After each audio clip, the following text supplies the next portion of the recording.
They're off. Final break, effort on to the front.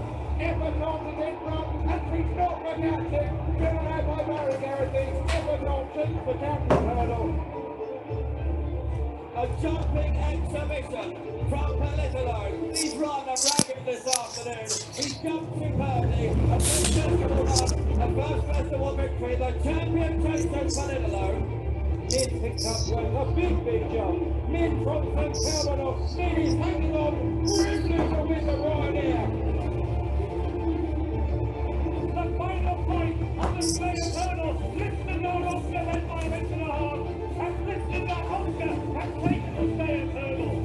Albert Bartlett from the far side of Northern Translation. Albert Bartlett, back-to-back Gold Cup. Albert Bartlett, the 8th World War winner of the Cheltenham Gold Cup.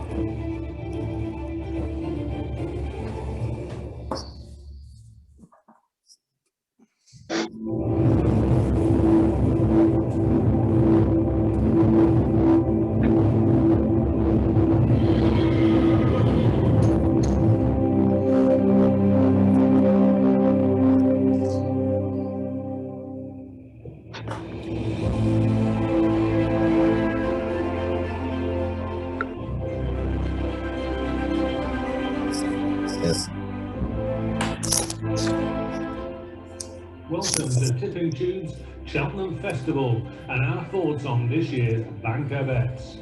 This year's Cheltenham Festival in March is just under 4 weeks away, and it's going to be like no other that we've ever experienced before.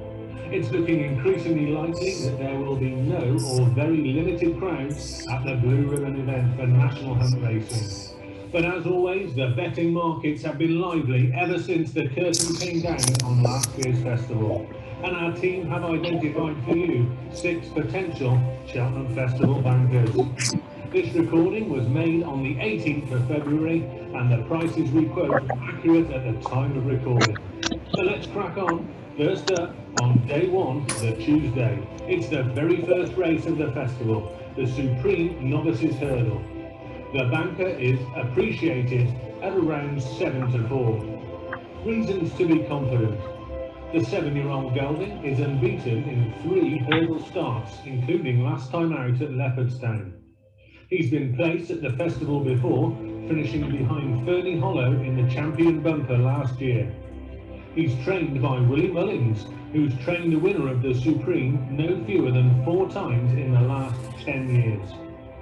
Reasons to oppose. Unproven on good going. It could happen. The favourite hasn't won the race since Duvan in 2015, and what a performance that was. And he didn't think he was 100% convincing last time out.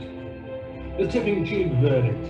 Given the fact he didn't exactly look banker material at Leopardstown last time out, and due to the highly competitive nature of the race, we are happy to oppose him at odds and find better value elsewhere. Remember, here at Tipping Tube we provide a free tip in every race held in the UK and Ireland, and have done so since racing resumed in the UK. Moving on to race 2, and it's the second race of the festival, the Arkle Chase. The banker is Shishkin at around even money. Reasons to be confident. A winner of 7 of his 8 starts to date, including 3 from 3 over the larger Supreme Novices Hurdle at last year's festival. Trainer Nicky Henderson has won the race 3 times in the last 10 years with Sprinter Sacra, Altior and Simonson. Reasons to oppose. Willie Mullins saddled favourite Energemy, who was one of his 3 starts for the young. Despite the second favourite looking good, we can't see past Shishkin, and he can take the race in 1 start. So that's 1 apiece so far. We will still appreciate it from Shishkin. Did you know that half of any profit generated by this YouTube channel goes direct to the injured jockeys? Now on to day 2 for Wednesday, and the next 3 bankers. Here is the 3rd horse, running in the Grand Advisory Novices Chase, formerly the RSA Chase. The banker is Fish at relay. Reasons to be confident. Six starts. Flying the three over the larger obstacles. A winner of the Albert Bartlett hurdle at last year's festival.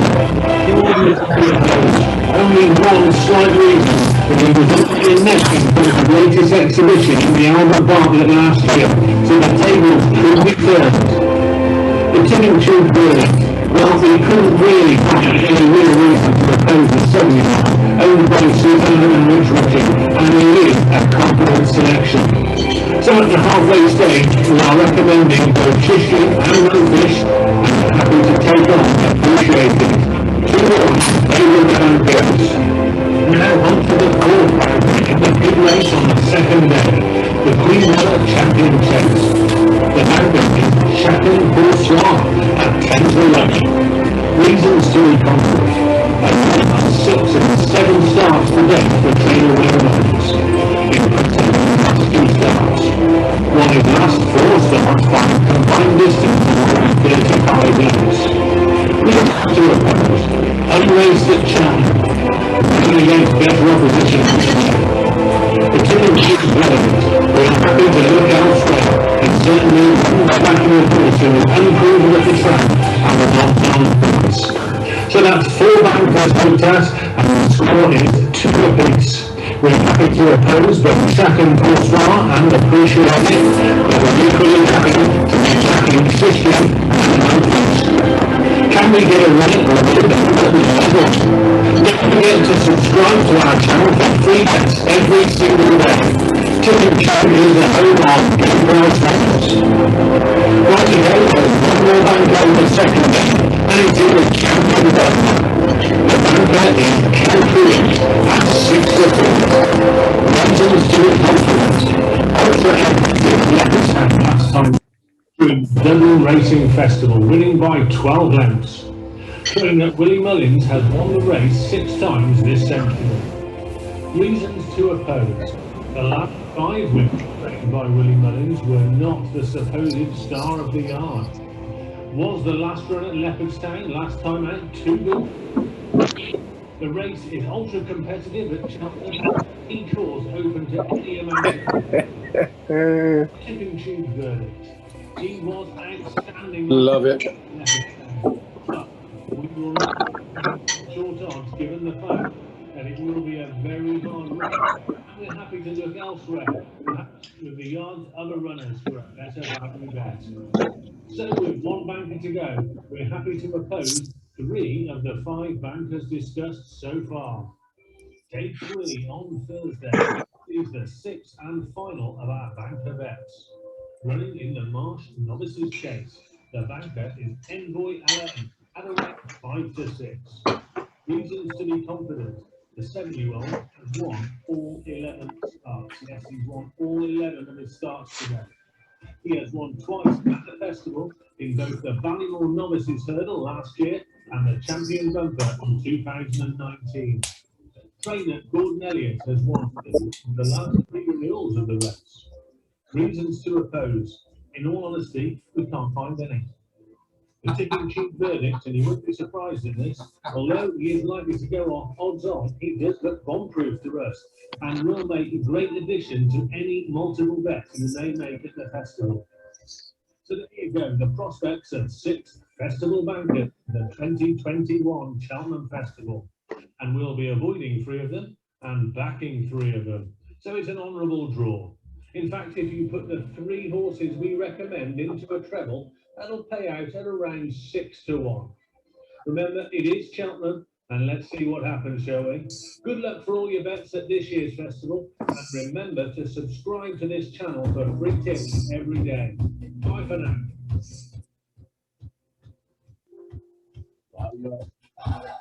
I love her, love her, love her. I'm in paradise with everyone with you. My way into paradise with everyone. Right on. Right on down the road, I will find you. I will hold you. I'll be there. It's long. Mighty long road, but I'll find you. I will hold you and I'll be there. I know you're waiting for us, our boys, pushing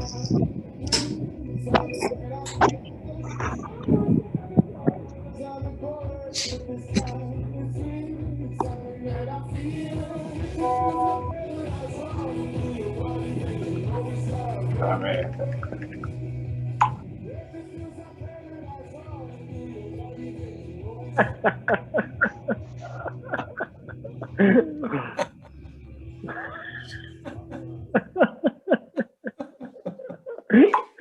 Excellent. There we go. That was taken a long time ago, that picture of Matt Nichols. Excellent. Everybody's friend except you now, I'd like to point out. You what, sorry? I said everyone's friend except for you after that. You are, mate. You're one of the true gents of the game. You and David Bass. I'll put you both up there, mate. It's fantastic. Don't class me with a vegan either while you're doing that. No. Definitely not. Definitely not. I won't argue anything. David Bass is a legend. He's a very, very good guy. Very good guy. Right then, well, without any further ado, just before we kick off, there are people sort of going to be jumping in and out. People got childcare issues and other things. I've been getting messages and what have you. So we'll kick off now. There's about 35 of us. So there's about 4 or 5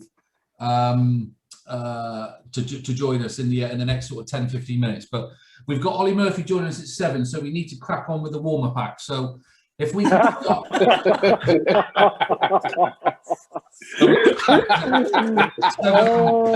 7 o'clock, we get into the real full grain trainers. Start off with an assistant. So Matt Nichols. Am I allowed to swear on this or not? Yeah, absolutely. I can see one lady. I can see Mrs. Brotherton. So please tone it down. Although you probably won't say anything she hasn't heard before. Excellent. So how are you, Matt? You okay? Darren, yeah, very well. Looking forward to it. Yeah, good stuff. Good stuff. Looking forward to a haircut. It goes without saying, we can't get through 15 minutes without mentioning one word, can we? No, after sixpence, it was 2 words, isn't it? I suppose. I've got most of it. So for those of you who don't know, Darren has a very small share in the racehorse. He's called After Sixpence. He won 3 races through the summer. And he's on the comeback trail. He should be ready to go in June. So now we've got that out of the way, Darren. Shall we carry on? One word was going to be haircut, and after 6. Oh, right, sorry. I'm not sure haircut is, but anyway. On a serious note, Matt, we've obviously everybody wants to talk to you about your horses in the yard going to the festival and looking at it. And I know I'm a wee bit biased because I know probably more about your horses than I do most yards, but looking at the string you've got going to the festival this year, it's bloody fantastic, mate, isn't it? Oh, it is. I mean, it's what we've been working towards for a long time now, and it's nice to go in there with 4 or 5 genuine chances. You know, there's no point going for a social day this year because no one can go. So no, the horses that we are sending go there with genuine chances. Yeah, it's very exciting. Fantastic. Of course, we kick off on the Tuesday, the Ultima. So I've got to be honest, looking at the weight your boy's carrying compared to the 20-odd stone we had to carry last year, he's got to be in with a great chance, hasn't he? 10-13. He's into favourite for the right reasons. Yeah, he's had his 3 runs. He's got his experience. He's jumped round Cheltenham. Now, obviously, it was a different course at Cheltenham in December than it is now. But 147 looks to be a fair enough mark. Slight concern he hasn't got a lot of experience against in a big field over fences. But we did a similar thing with him last year when he ran in the conditional jockey's handicap hurdle. He's a very, very professional horse. Yeah. So I don't see that as being a problem. He seems in great order. Ground won't be an issue because even if it does continue to dry out, they will water it furiously and it will be at best good to soft on the first day, if not slower. Yeah. So we're happy with him. He's in a good place. He's got a very good racing weight at 10-13, as you say, 147. Who knows? He goes there with a fighting chance. And will certainly be disappointed if he's not involved. If he's rated 147, do you think that's a genuine 147, or do you think he's really in the 150s? He's going to need to be in the 150s to win it. You know, he's going to want to be ahead of his mark. It's difficult to say. What was the vindication was 159 when he was second in it last year. So he's 12 pounds behind where vindication was this time last year. I don't know is the honest answer. Yeah. I think he goes there with the right profile for the race. And he goes there at the right end of his mark rather than the wrong end of his mark. Is his prep being okay and everything? He's managed to get the work into that you require? Yes. Preps for excellence. He went to Warwick last Thursday for a gallop and did that very, very well. He actually went with Vindication, who, as those of you I'm sure have been told a million times, is a very good workhorse. And he went with him very nicely. So we're really pleased. And yeah, he's got one more bit of work to do, which he'll do Sunday morning, and then it's all systems go. Yeah, fantastic. And then we go on to the Wednesday. Obviously, the Wednesday is going to be a fantastic day. Well, just before we go on to the Wednesday, actually, Matt, can I ask you to just share with everybody? It's probably nice for you to have an independent opinion here with the Champion Hurdle. What's your standout bet, would you say, for the Champion Hurdle, Matt? I'm not sure I'll back her, but I think the most likely winner is last year's winner. She was quite brilliant last year in the race. She looked just as good at Newcastle first time this year. And then whatever went wrong at Cheltenham went wrong. We haven't seen her since. There's perhaps, Honeysuckle is an improving mare, but there's perhaps a little bit of a recency bias with everybody seeming to think that her form is stronger than last year's champion hurdler. Yeah. Nicky Henderson has proven it year after year after year. He will have this mare right on the day. I agree. And as long as she turns up fighting fit, I'd love the Fairy Tale of Goshen to win, but A, I don't think he's good enough, and B, I still think he has a massive issue going left-handed. And I suspect that the Fairy Tale won't happen. So for me, and the way the prices are going now as well, I think last year's winner is the most likely winner again. Fantastic. Good shout. Anybody got any questions for Matt on his judgment of the Champion Hurdle at all, as we move on? No, I agree. Move on. Yeah, move on, he said. Exactly. I'm conscious of time because Ollie's will be on in 10 minutes. So we've So we got to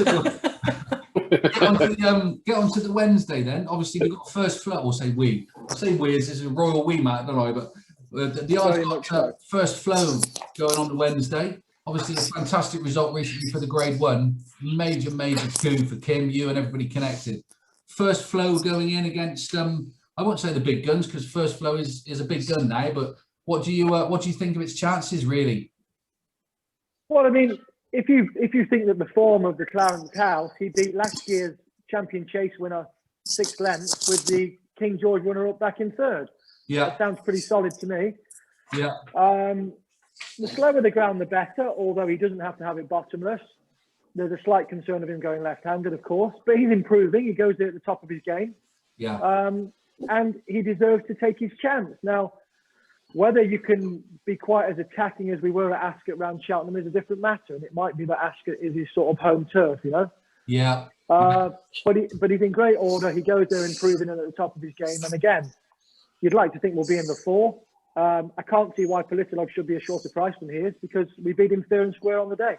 Yeah. I think Nichols even came out and said himself that we'd beaten him fair and square. Altior's getting on in years. But he has been and is a great horse. Yeah. And the favourite looks very, very special. He's got to come over here and do it. I don't see any reason why he shouldn't act round Cheltenham, but he's still got to come and prove it. Yeah. So it's an interesting race. I think the Irish think Chakenpour Suarez probably just got to turn up to win. Yeah. But we go there fighting fit, and again, I'd like to think we can be in the first 4.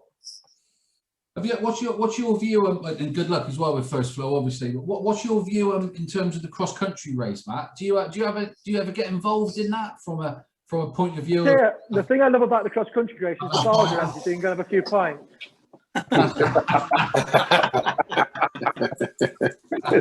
Or when we're there, we try and get your brothers into the members bar with no badge. Yeah, well, there you go. Nobody's looking.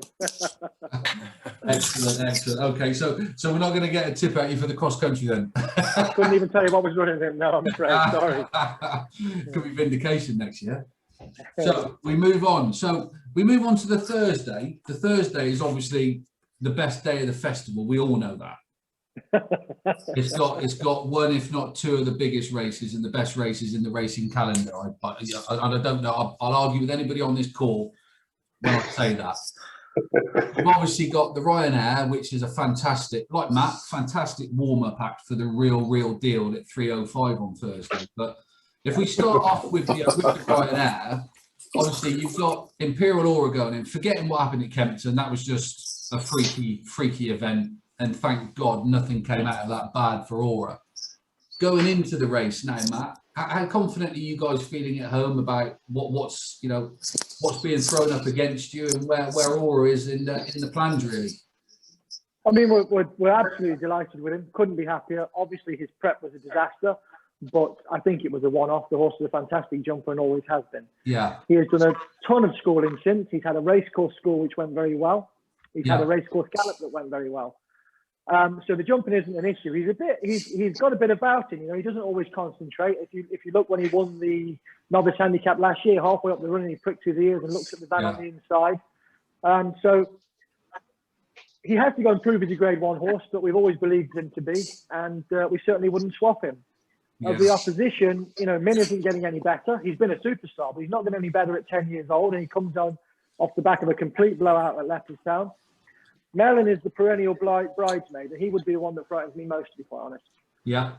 He ran very well in the JLT last year over the course and distance.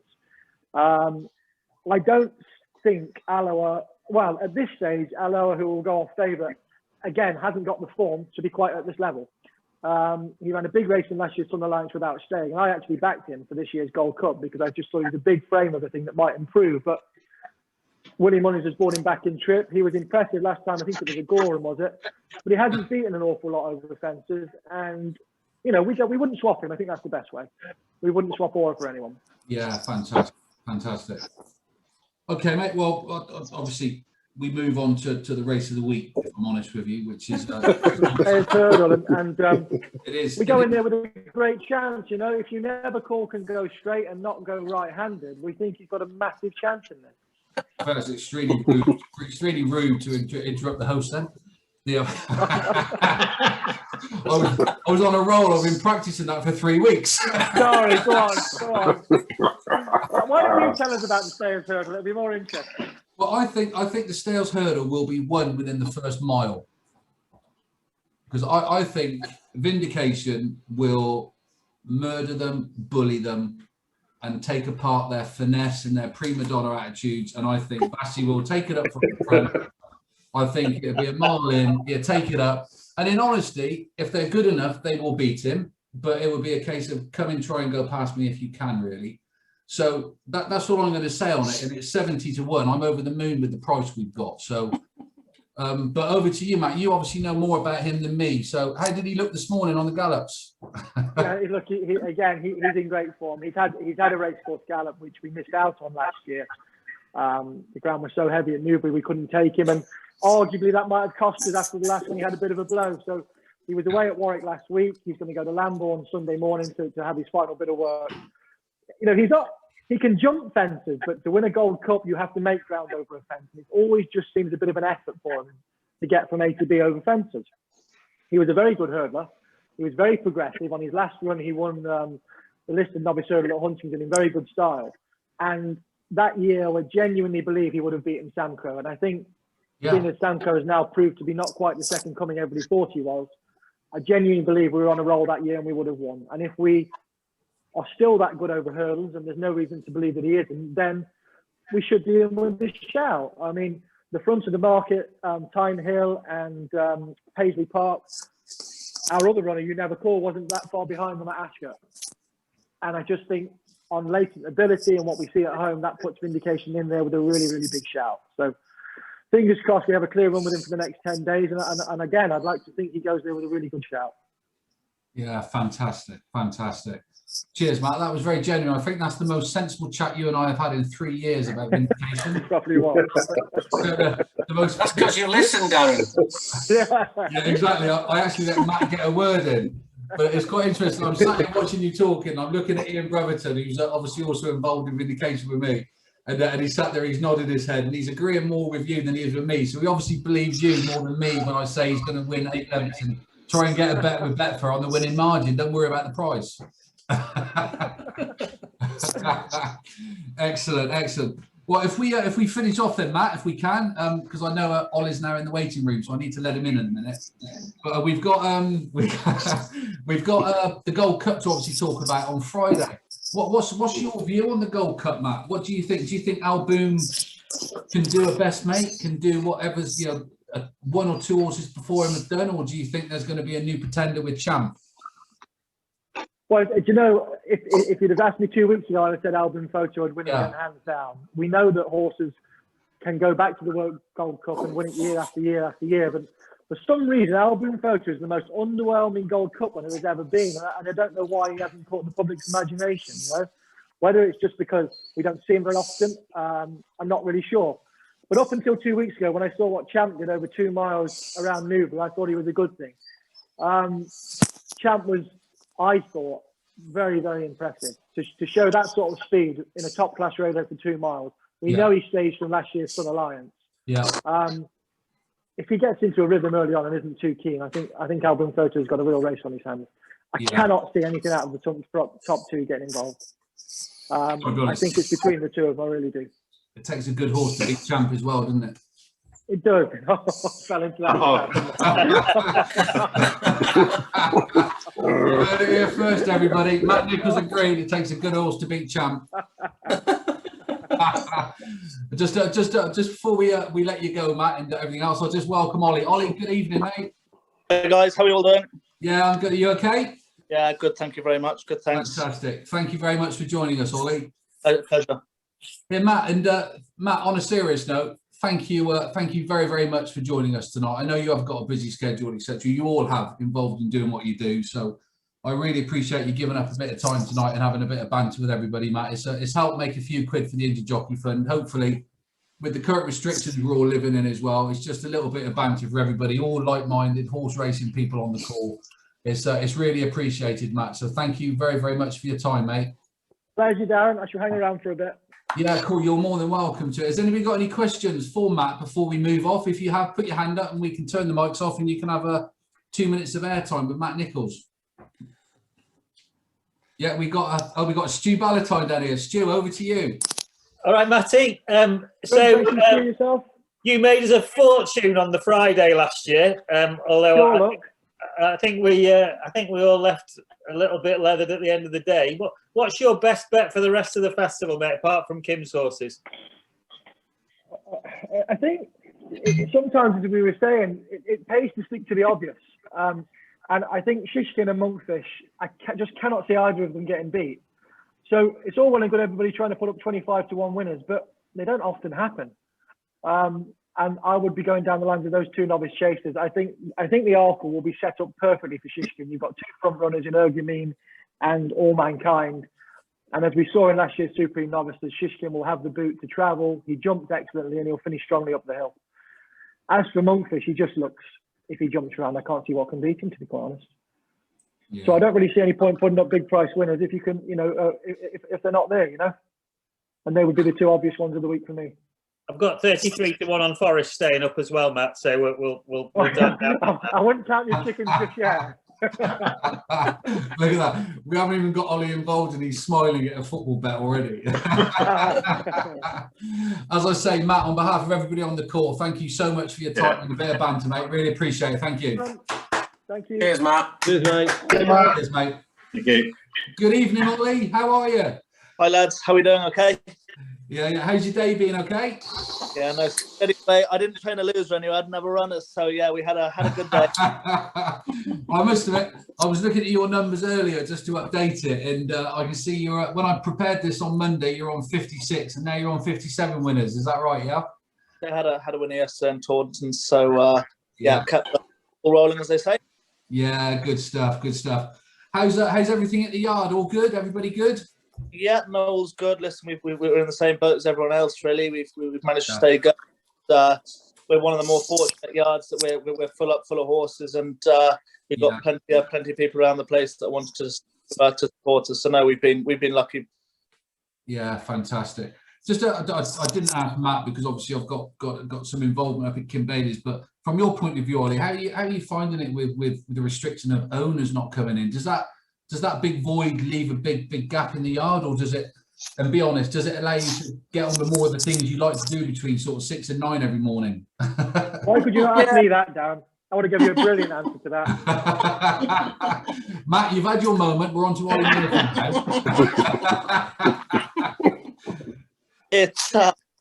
Listen, it's bother me having people up to the yard. We're fairly accommodating for whoever wants to come up. So yes, it is a lot quieter, and I suppose you're able to get through the morning a bit quicker. But I think for everyone now, from a business point of view as well, it's important that we get back racing sooner rather than later. And Fantastic, fantastic. Well, without further ado, then can we maybe move on to talk about your string of entries for the upcoming festival? Yeah, can indeed. What if you can just talk us through some of the highlights of some of your horses going there, some that are already entered, but which may not finally be declared, and who you think are definitely going to go there, and then we'll just talk through, if it's okay with you, just some of their chances, which one of yours is the standout horse, if there is one, or maybe 2 or 3, and then we'll just cover off the main 4 races of the festival, Ollie, if that's all right with you. Yeah, no worries. I've actually a small, and I wouldn't even say select bunch going to Cheltenham this year.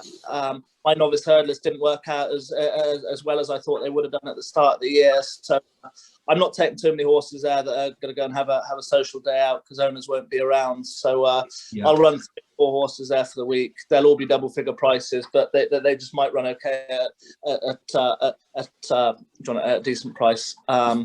I thought the one that was a big price now is a mare called Alavina. She runs 2 mile mares novices hurdle. It's a race that looks very, very wide open. I think it's 6 to 1 the field. She bolted up at Taunton last week. And listen, it's a bit of an afterthought, really. She's after getting £16 off the handicapper. Yeah. 36 rated novice now, and unfortunately, I don't think she'll win a mare's final at Newbury off 136. So we're going to run her in this. She's a strong mare. She's got good form in the book, and I just thought she could run well at a big price. Whether that was to finish in the first 5 or 6 or finish in the first 4, I wouldn't know, but she certainly won't. Fantastic, fantastic. I will run Thomas Derby in the Coral Cup. Little bit frustrating that he's got top weight, but he's theoretically a graded horse running in a handicap. He's top weight. He's been pretty consistent. He's run 2 good races in defeat, both at Aintree and Kempton, and in a Coral Cup, which is a fairly condensed handicap from top to bottom. I think a fast run 2 mile 5 now, if he gets a bit of luck in running, he could run well. Again, the same as the man now. He could finish 5th or 6th to run well, or he could run even better than that. But he's obviously a horse with a big engine, and I was going to wait for Aintree, but the owner Graham Waitley has got a lot of horse with me, an awful lot of young horses, and he hasn't got anything else to go to Cheltenham with. So we're gonna run him there, and we missed Haydock last week to freshen him up for the World Cup, so he could run well at a decent price. Yeah, fantastic. What else have I got? Strong Glance might run the county hurdle. He's not a bad handicapper on his day. He got a fright over fences the last time we saw him on the track. He actually won 2 jumpers bumpers. He bolted up twice. He was unlucky not to win at Aintree at the start of the year, and I just thought a fasty run 2 miles would suit him well. And again, listen, he's a 20 to 1, but just could run well at a big price.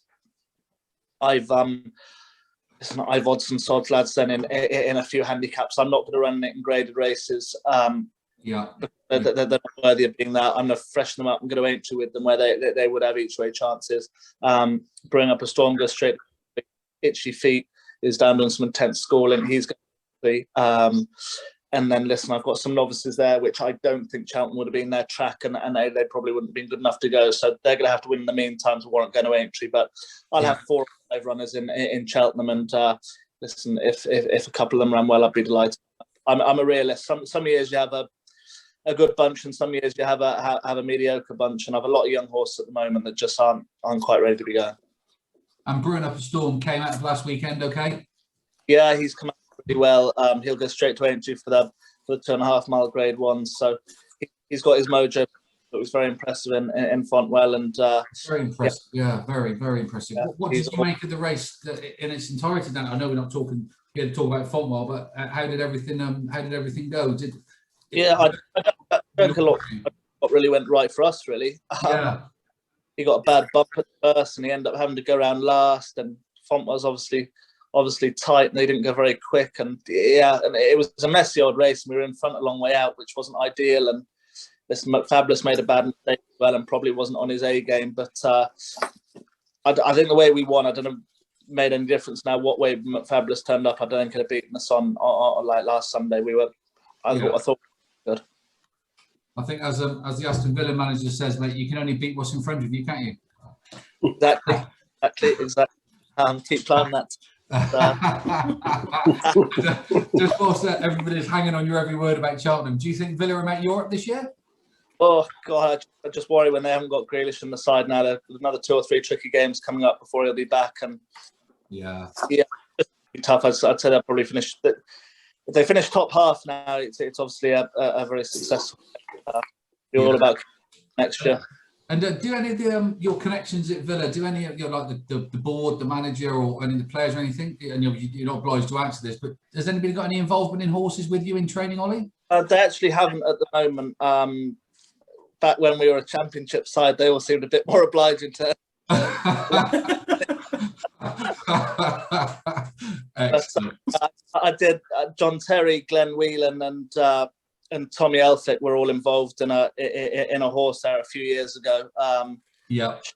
She worked out the few quid on the flat one day in Brighton. So yeah, it was good fun. And Tommy Elphick actually was there for 3 years. He's actually in Huddersfield now. He's a really, really good friend of mine. He's got 3 horses for me now, absolute racing fanatics. Excellent.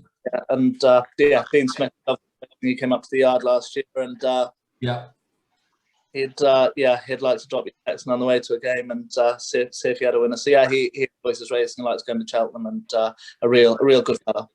Yeah, fantastic. Well, I'm very conscious. We've got. I know you're a busy guy, like everybody is joining us tonight. We've got another 5 minutes left before we have to lose you, Ollie. But can I ask you to share your views on the champion hurdle before we move on to the next one, the champion hurdle? What do you think? Is it a foregone conclusion? Do you see an upset? No, I don't really. I thought the top 2 at the head of the market now were the 2 to concentrate on, the 2 mares. Gelding. It's an awful lot of weight at championship level, and I think it's significant in a race like this again. I'm a big Epatante fan. She was beat after jumping 3 hurdles attempts in the last. I wouldn't mind her last run. Nicky M's starting on a lift better as well, and I think she's very, very good. She looked very good in Newcastle, and I just take, albeit Honey, very, very strong stare at 2 miles, but I can see Honeysuckle jump the last in front, and Epatante stalking her and doing her up the running. Goshen was a great story last weekend. I thought a very, very good performance to get him back. I suppose he's a great chance, and I thought Abracadabra.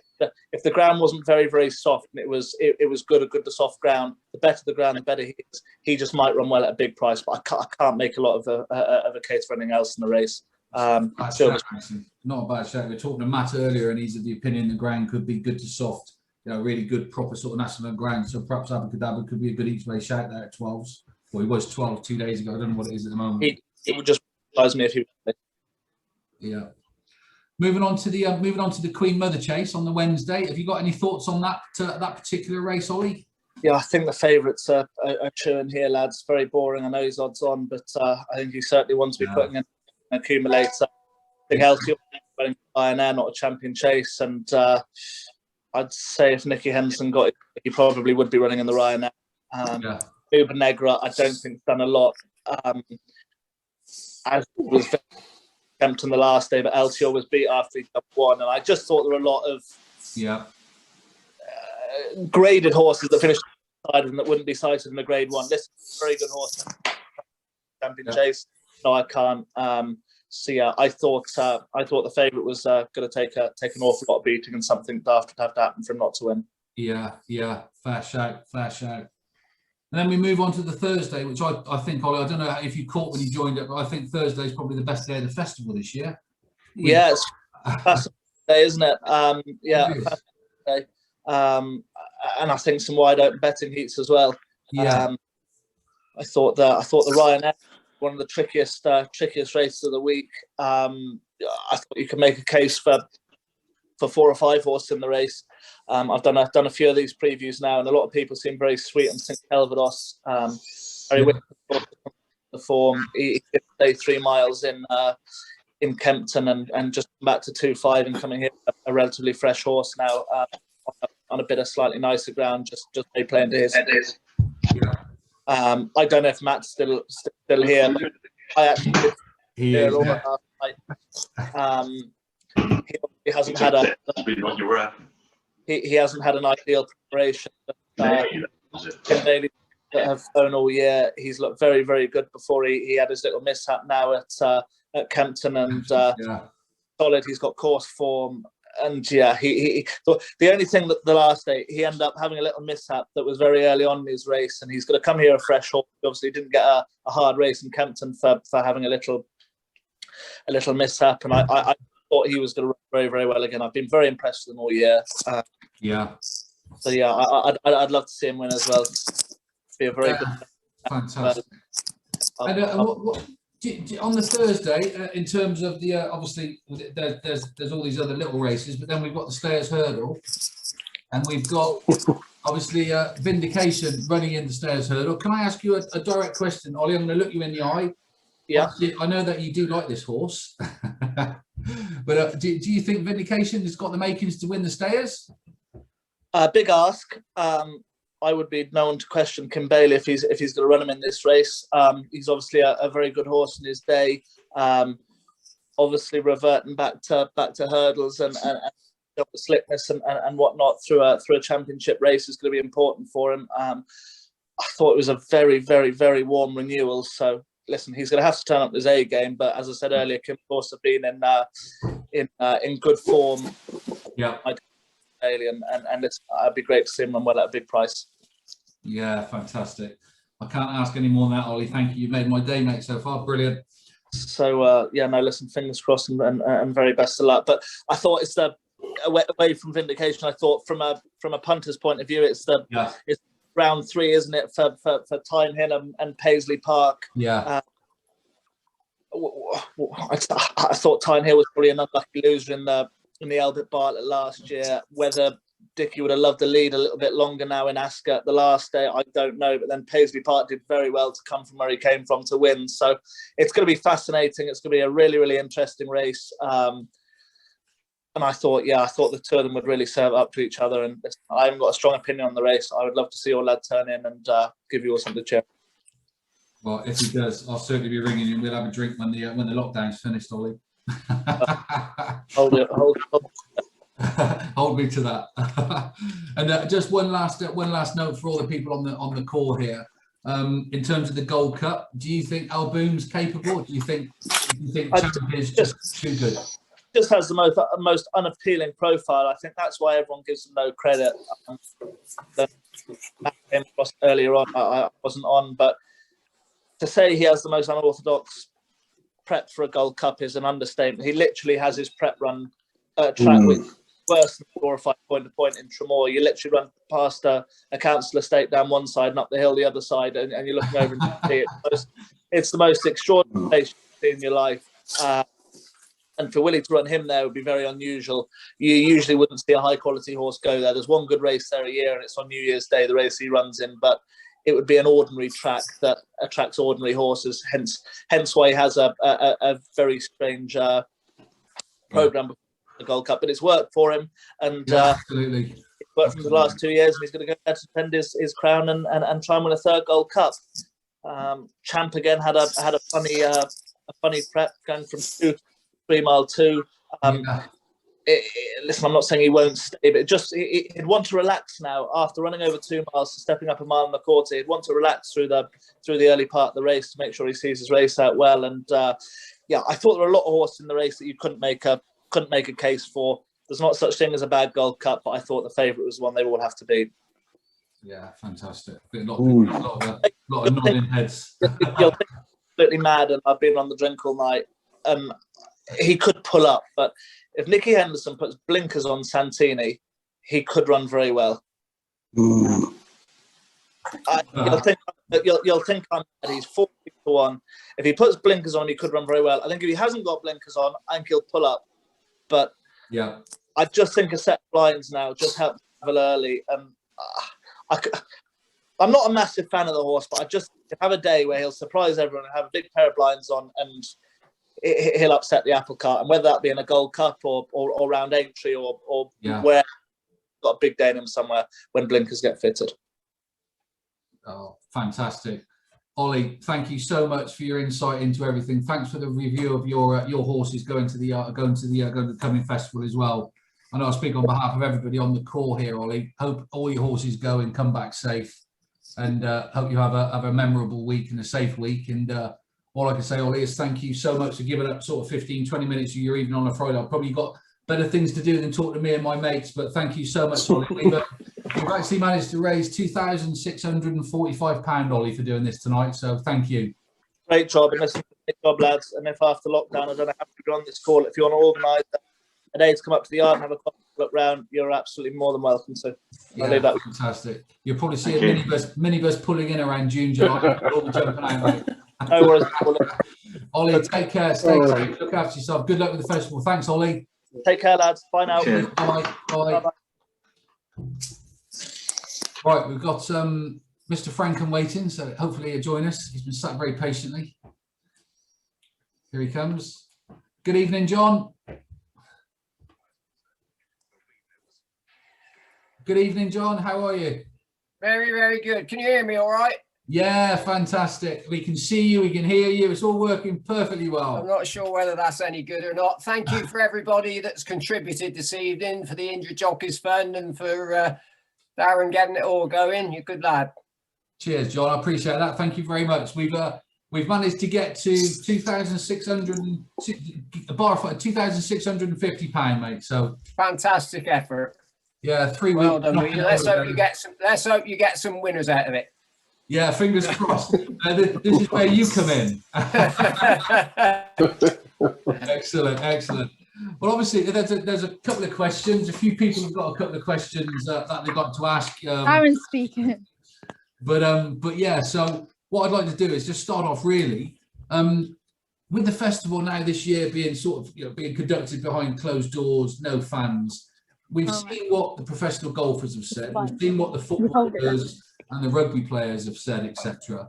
Do you think it actually plays a role in these horses turning up without 70,000 people there cheering? Do you think it will turn? Absolutely certain it does. It won't make any difference to the jockeys. Yeah. But it will definitely make a difference to the horses. No, not all of them, but some of them. Some of them will come alive. Yeah. Album Photo might just be one who is picked up by a big crowd in the atmosphere. He's quite a laid-back individual. Yeah. Whereas another horse like Frodon, I think he's happier when it's a much quieter, more subdued setting altogether. So in the end, no, you're absolutely right. It's a good point. Yeah, fantastic. It'd be interesting to see. I wonder if it'll contribute to any surprises, etc., with regards to what we see over the. Well, you can see some horses. I'll tell you what. Look at the former Silver Streak this year. Yeah. You'd have to say that his form has been better this year. You don't know how it affects them. You know, it's just like individuals. Yeah. You know, some footballers definitely are performing better without the fans being on their back and the pressure of it, and horses are no different. Do you feel you play golf better, John, without a crowd? I'm shite whether I've got a crowd.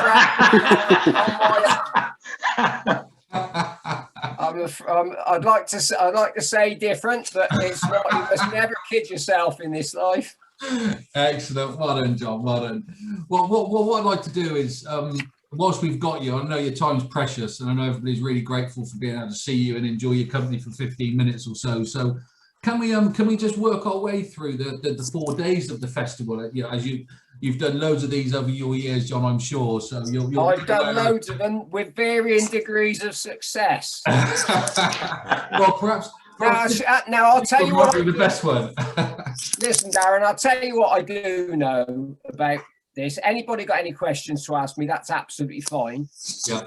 But it's no good going to this meeting looking to try and find things to back. You've got to have a something in the back of your mind that you think there's a reason why you want to back it. So I'll just go through and give you my. You do what you want to do. I'm here to help you out. So you tell me. No. Do you know all I know is rather than me trying to come up with something that's going to win the ultimate handicap chase. Yeah. I would rather be telling you my thoughts on the races that I've got in. I've got sort of an angle on the horses and. Well, do you know what? Yeah, let's break the mold then with your good self. Let's turn it off in terms of go through the 4 main races of the festival. Let's throw it. Well, I'll go through the 4 main races, but so let's begin with the 2 mile champion chase. Yeah. Now, the favourite should be favourite. There's absolutely no doubt about that. But he's never run at Cheltenham, and it's not every horse's cup of tea. Now, I've been back and watched him jump. Normally, I'll tell you if horse is going to struggle, and I've got to tell you he's pretty solid jumping wise. Yeah. But he's not my price. I've got no interest in backing horses that are short price. No. So then you go through and you say, right, what else are we going to have on your mind? I couldn't have Altior. He's just past it. Politologue. I could sort of see him. He jumps well and travels well. First Flow beat him, I thought, pretty fair and square at Ascot last time. Yeah. But he isn't ever going to get a better ride than he got at Ascot. It was everything went right. He met the fences just right. Yeah. And they might just take him off his feet a little bit more here. So Royal is an interesting runner for me. Yeah. Things haven't gone his way, you could say, and he's running this race a few times. But it might just be that his last run, and everybody will say, oh, it was 2 mile and, 2.5 and Champ wants further. Time might prove that was a very good run. That's the best Champ has ever run, has ever jumped. And I think he's just got a massive engine. He's never jumped particularly well. He's not a natural jumper in any way, shape or form. Yeah. He jumped the best I've ever seen him jump. And So Royal beat him quite nicely. So he'd be an interesting one for me. Yeah, good. In the 2 mile champion chase. And I like the filly, Put the Kettle On. Yeah. He loves Cheltenham, jumps well, and I never think you get to the bottom of her. So that's my view. I'll be having two small bets on those 2. Yeah, fantastic. Have you got any questions, guys, for John whilst he's talking about the Queen Mother Chase? No? What an easy lot you are. They've all gone to sleep, Darren. They've all gone shy, John. They were full of it 20 minutes ago. I'll tell you what, that Gordon Elliott got away with one today, didn't he? Do you know what? It was one of those, John, wasn't it?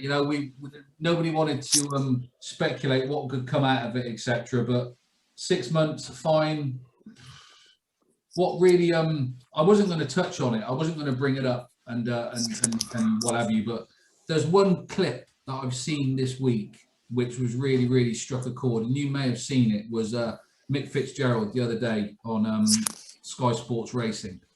And he got asked the question of what his view was, and he almost broke down on live TV, and he was in tears. Great clip. I'll tell you what, I've never seen him that upset, even when he's lost the Pro V1. and that takes some doing. That'll normally bring him to his knees. But you imagine if you're trying to find a sponsor for the Derby and they want one for the Gold Cup now, nobody's going to come near this game. No, I know it's done. And I can see that it was just a stupid thing. Ted Walsh said in the week, oh, the picture, the man in the picture isn't the man I know. Well, the man in the picture is probably the real man, and the man that you meet is the man you know. Listen, he needed I think they should have been a little bit harsher on him. Yeah. But I'll wait and see. Yeah, that's it. It'll be over the Saturday and Sunday papers are going to have a field day on this, aren't they? And all the channels and everything else. When things like this happen, do you wish you were in the media still, or do you just glad you're? Yeah, probably just like to have my 6 penny worth. Yeah, absolutely.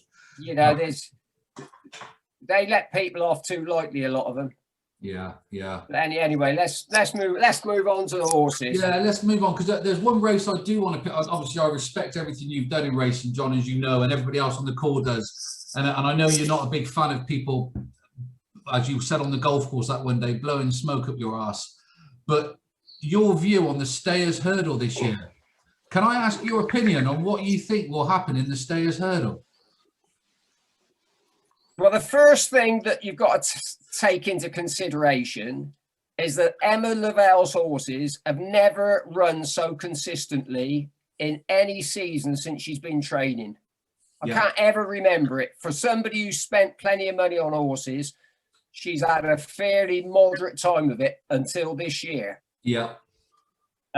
So you've got to respect Paisley Park. You've got Roxana, well, she'll probably run in the Stayers Hurdle, I expect. Yeah. And you've got Time Hill, and Richard Johnson thought he should have beaten Paisley Park at Ascot. Yeah, yeah. So there ain't, to be honest, there ain't much between them. And he'll think that he should have waited and come from far off the pace. Yeah. Well, that ain't going to happen in the Stayers Hurdle. They'll go a good gallop. Out of the two, I'd still side with Paisley Park. But Sire de Burley comes from a different line of form, and I'll stick with him. He's lumped some big weights round Cheltenham in handicaps. He stays and stays, and I'd be more inclined to be backing him. Can I throw our boy in the mix? Get your opinion. Go on. Vindication is going to be running in the Stayers this year, not the Gold Cup. Right. So obviously there's a reason for that. Matt and Kim obviously know what they're doing, etc. Yeah. But, after the unfortunate slip and the unseating in the Ladbrokes. Yeah. Then he's a bit of time out to recover from that, etc. And then obviously we go into the Stayers, but he to me, and I'm not biased, but he looks like the sort who's got a massive engine. He's unbeaten over hurdles, albeit it was. Well, again, Darren, he comes from a different line of form. Yeah. You know, this is what you want. You know, the Time Hill. That was the first time he'd stepped up, and he, you know, he showed himself to be a decent horse at Ascot, even though he just got chinned. So I wouldn't put you off of backing him. That's for certain. Yeah. I don't think they're the best Stayers I've ever seen by a long shot. Time will tell. What sort of price is he going to be? Well, he's been anything from 50s to 40s to 30s, and now news is breaking that he's obviously going to be entered. He's into 12s, 14s in some places, 16s in others. Yeah. Yeah, it's a good price. Good price. Yeah. Well, I promise you, at 3:20 a week Thursday, if he wins, I'll be ringing you. Listen, I got no vested interest. I probably won't have a bet in the race. If I do, I'll be backing the horses I just mentioned. But I will be delighted if he wins for you. That's for certain. And again, Kim's horses, I mean, David Bass, I've always been a big admirer of him. Yeah. And Kim, his horses, like Emma's, they just run well all through the year. And Fergal's, for whatever reason, they just run well. Yeah, yeah. No, that's fantastic. Fantastic. Thank you, John. Much appreciated. Wow. Has anybody got any questions in, guys? Anybody? It's very rarely going to get a chance to have a one-to-one with John Frankham. So anybody got any questions they want to ask? Yeah, Callum, over to you, mate. So what's your best bet at the festival then? My best bet of the festival is I've had an each-way bet on Frodon in the Gold Cup. Thank you. He's a King George winner. He stayed in the race for a long time. That was a very good Ryanair he ran in last year. And I think he's he's a little bit like I said with Silver Street. You've got to take form on face value. I think he's a better horse this year. Her and Harry Cobden are the two best people over an obstacle riding at the moment. She absolutely just lets them have their neck. She lets them jump. And she's an absolute joy to watch. And she gets on with this horse. And he's a big price. I just think he's a better horse this year. He's the right age. You know, I mean, if Champ wouldn't even start to lay up with him over fences, you know, Champ will have him in all sorts of trouble. Yeah. Thank you. So that's him. What else? Oh, Champion Hurdle. Goshen's been, you know, I couldn't have been more impressed with him at Wincanton. I thought he was excellent. I think I've mentioned Silver Streak much. You know, I thought he won well. He won well at Kempton. Last year in the champion hurdle, I never thought that he stopped for a moment. So it's not a question of him being a short runner. I just think he's in better form. He's got to be in the shake-up. And at a massive price. He missed the break last year. Things didn't go his way. Not so sleepy. Also, Hughie Morrison's. He's 60 to 1. I've had a little bit each way on him. Just hope that he gets a good break. Yeah. Won't matter what the ground is. Probably the softer the better for him.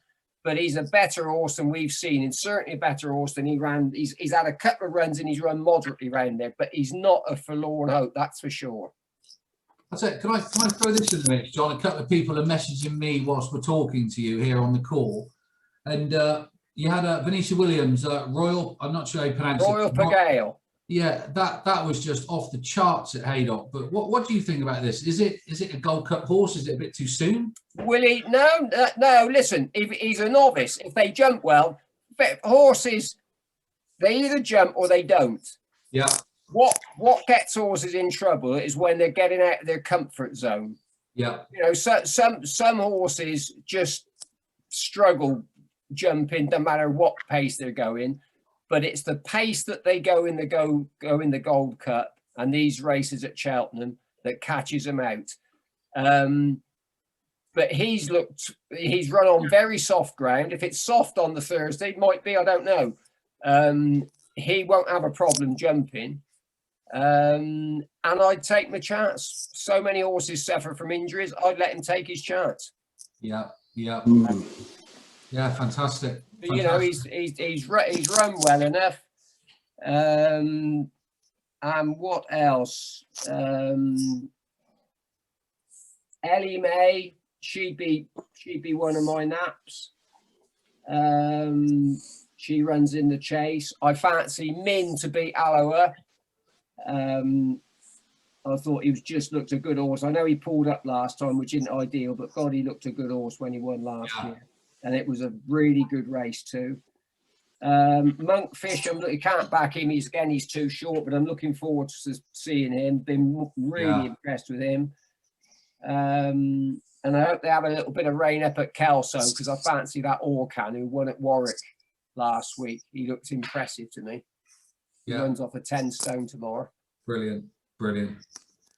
Well, we've got Cole sat just on my screen, 2 slots. Carl told me about 3 months ago, he said, look out for Tom Bellamy. And I watched him and he was all right. And he had a couple of fours and not quite 100%.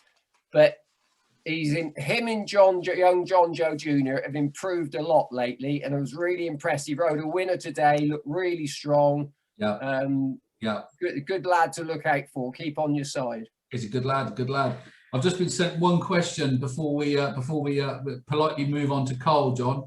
Go on. The question's been raised. There was obviously that very famous video interview you did about not having a Christmas lunch. Well, you did have a Christmas lunch, and then I did have a Christmas lunch. All right. It used to be a bloody nightmare.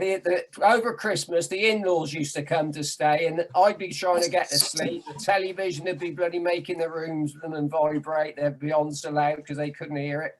And the whole thing was only done just to keep the TV and the camera boys amused. Yeah. Never gone out. But anyway, it was worth it just to see Richard Rowe's face. He's such an old boy, Richard. Yeah, fantastic. But anyway. You enjoy your Christmas lunch now, don't you? Yeah, I certainly do. Yeah, not as much as you guys look a bit, but I enjoy it.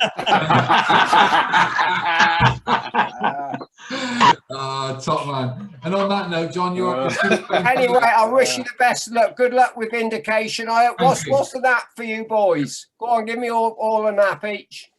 Tonic. Which one? Tonic in the Triumph. Yeah, absolutely. Yeah, he was impressive the other day. Yeah, go on. I also like Epitant in the Champion. Epitant, the mare, yes. Well, he's good at getting them right. They just haven't fired quite 100%, have they, Nickies?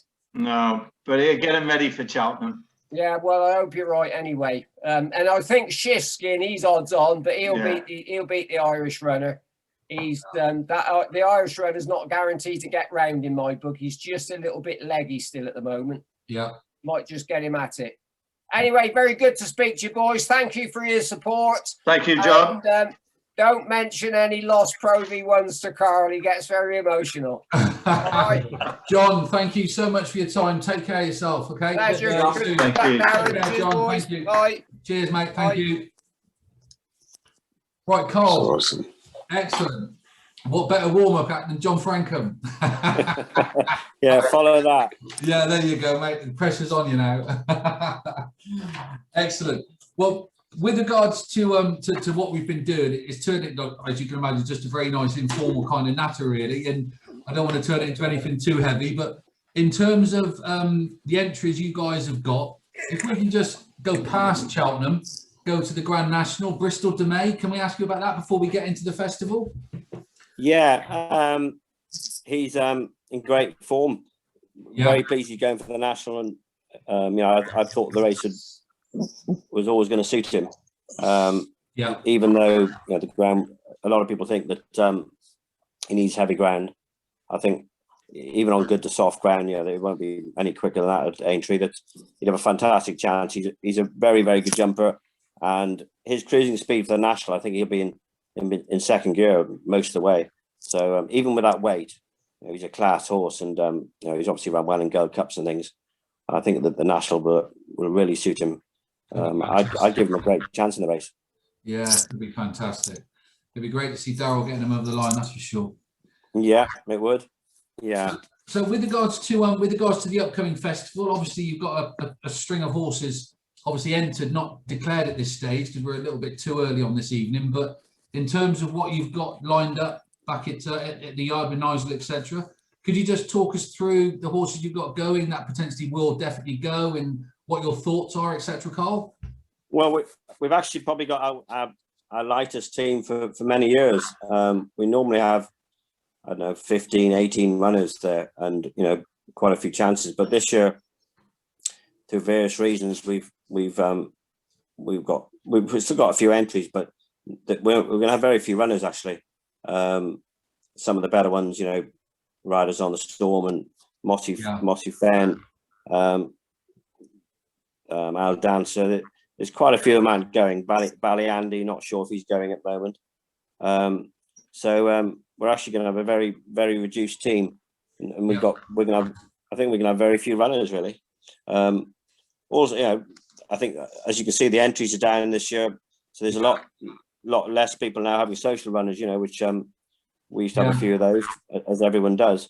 Yeah. So we're going to have a very few runners actually. I don't know if you caught John a few moments ago, but he was quite strong. Yeah, I did. He was quite strong in his opinion about the certain like professional people, sports people. These horses, they're professional sports animals, and in terms of the motivation and the adrenaline they get from 60,000-70,000 people cheering them as they're turning and coming for home, etc. What's your belief on that? Are you with John on that? Because he thinks it'll have a massive impact, and so there could be some surprises as a result of the 60,000 not being there. Yeah, it'll definitely affect some horses. The best example I can give you is I used to ride a horse called Smart Tower, and he was a very laid back, relaxed horse. Yeah. You know, he took a lot of motivating, you know, even around the paddock and to go out on the course, and he ran in the national, and you know, similar sort of crowds and atmosphere up at Aintree.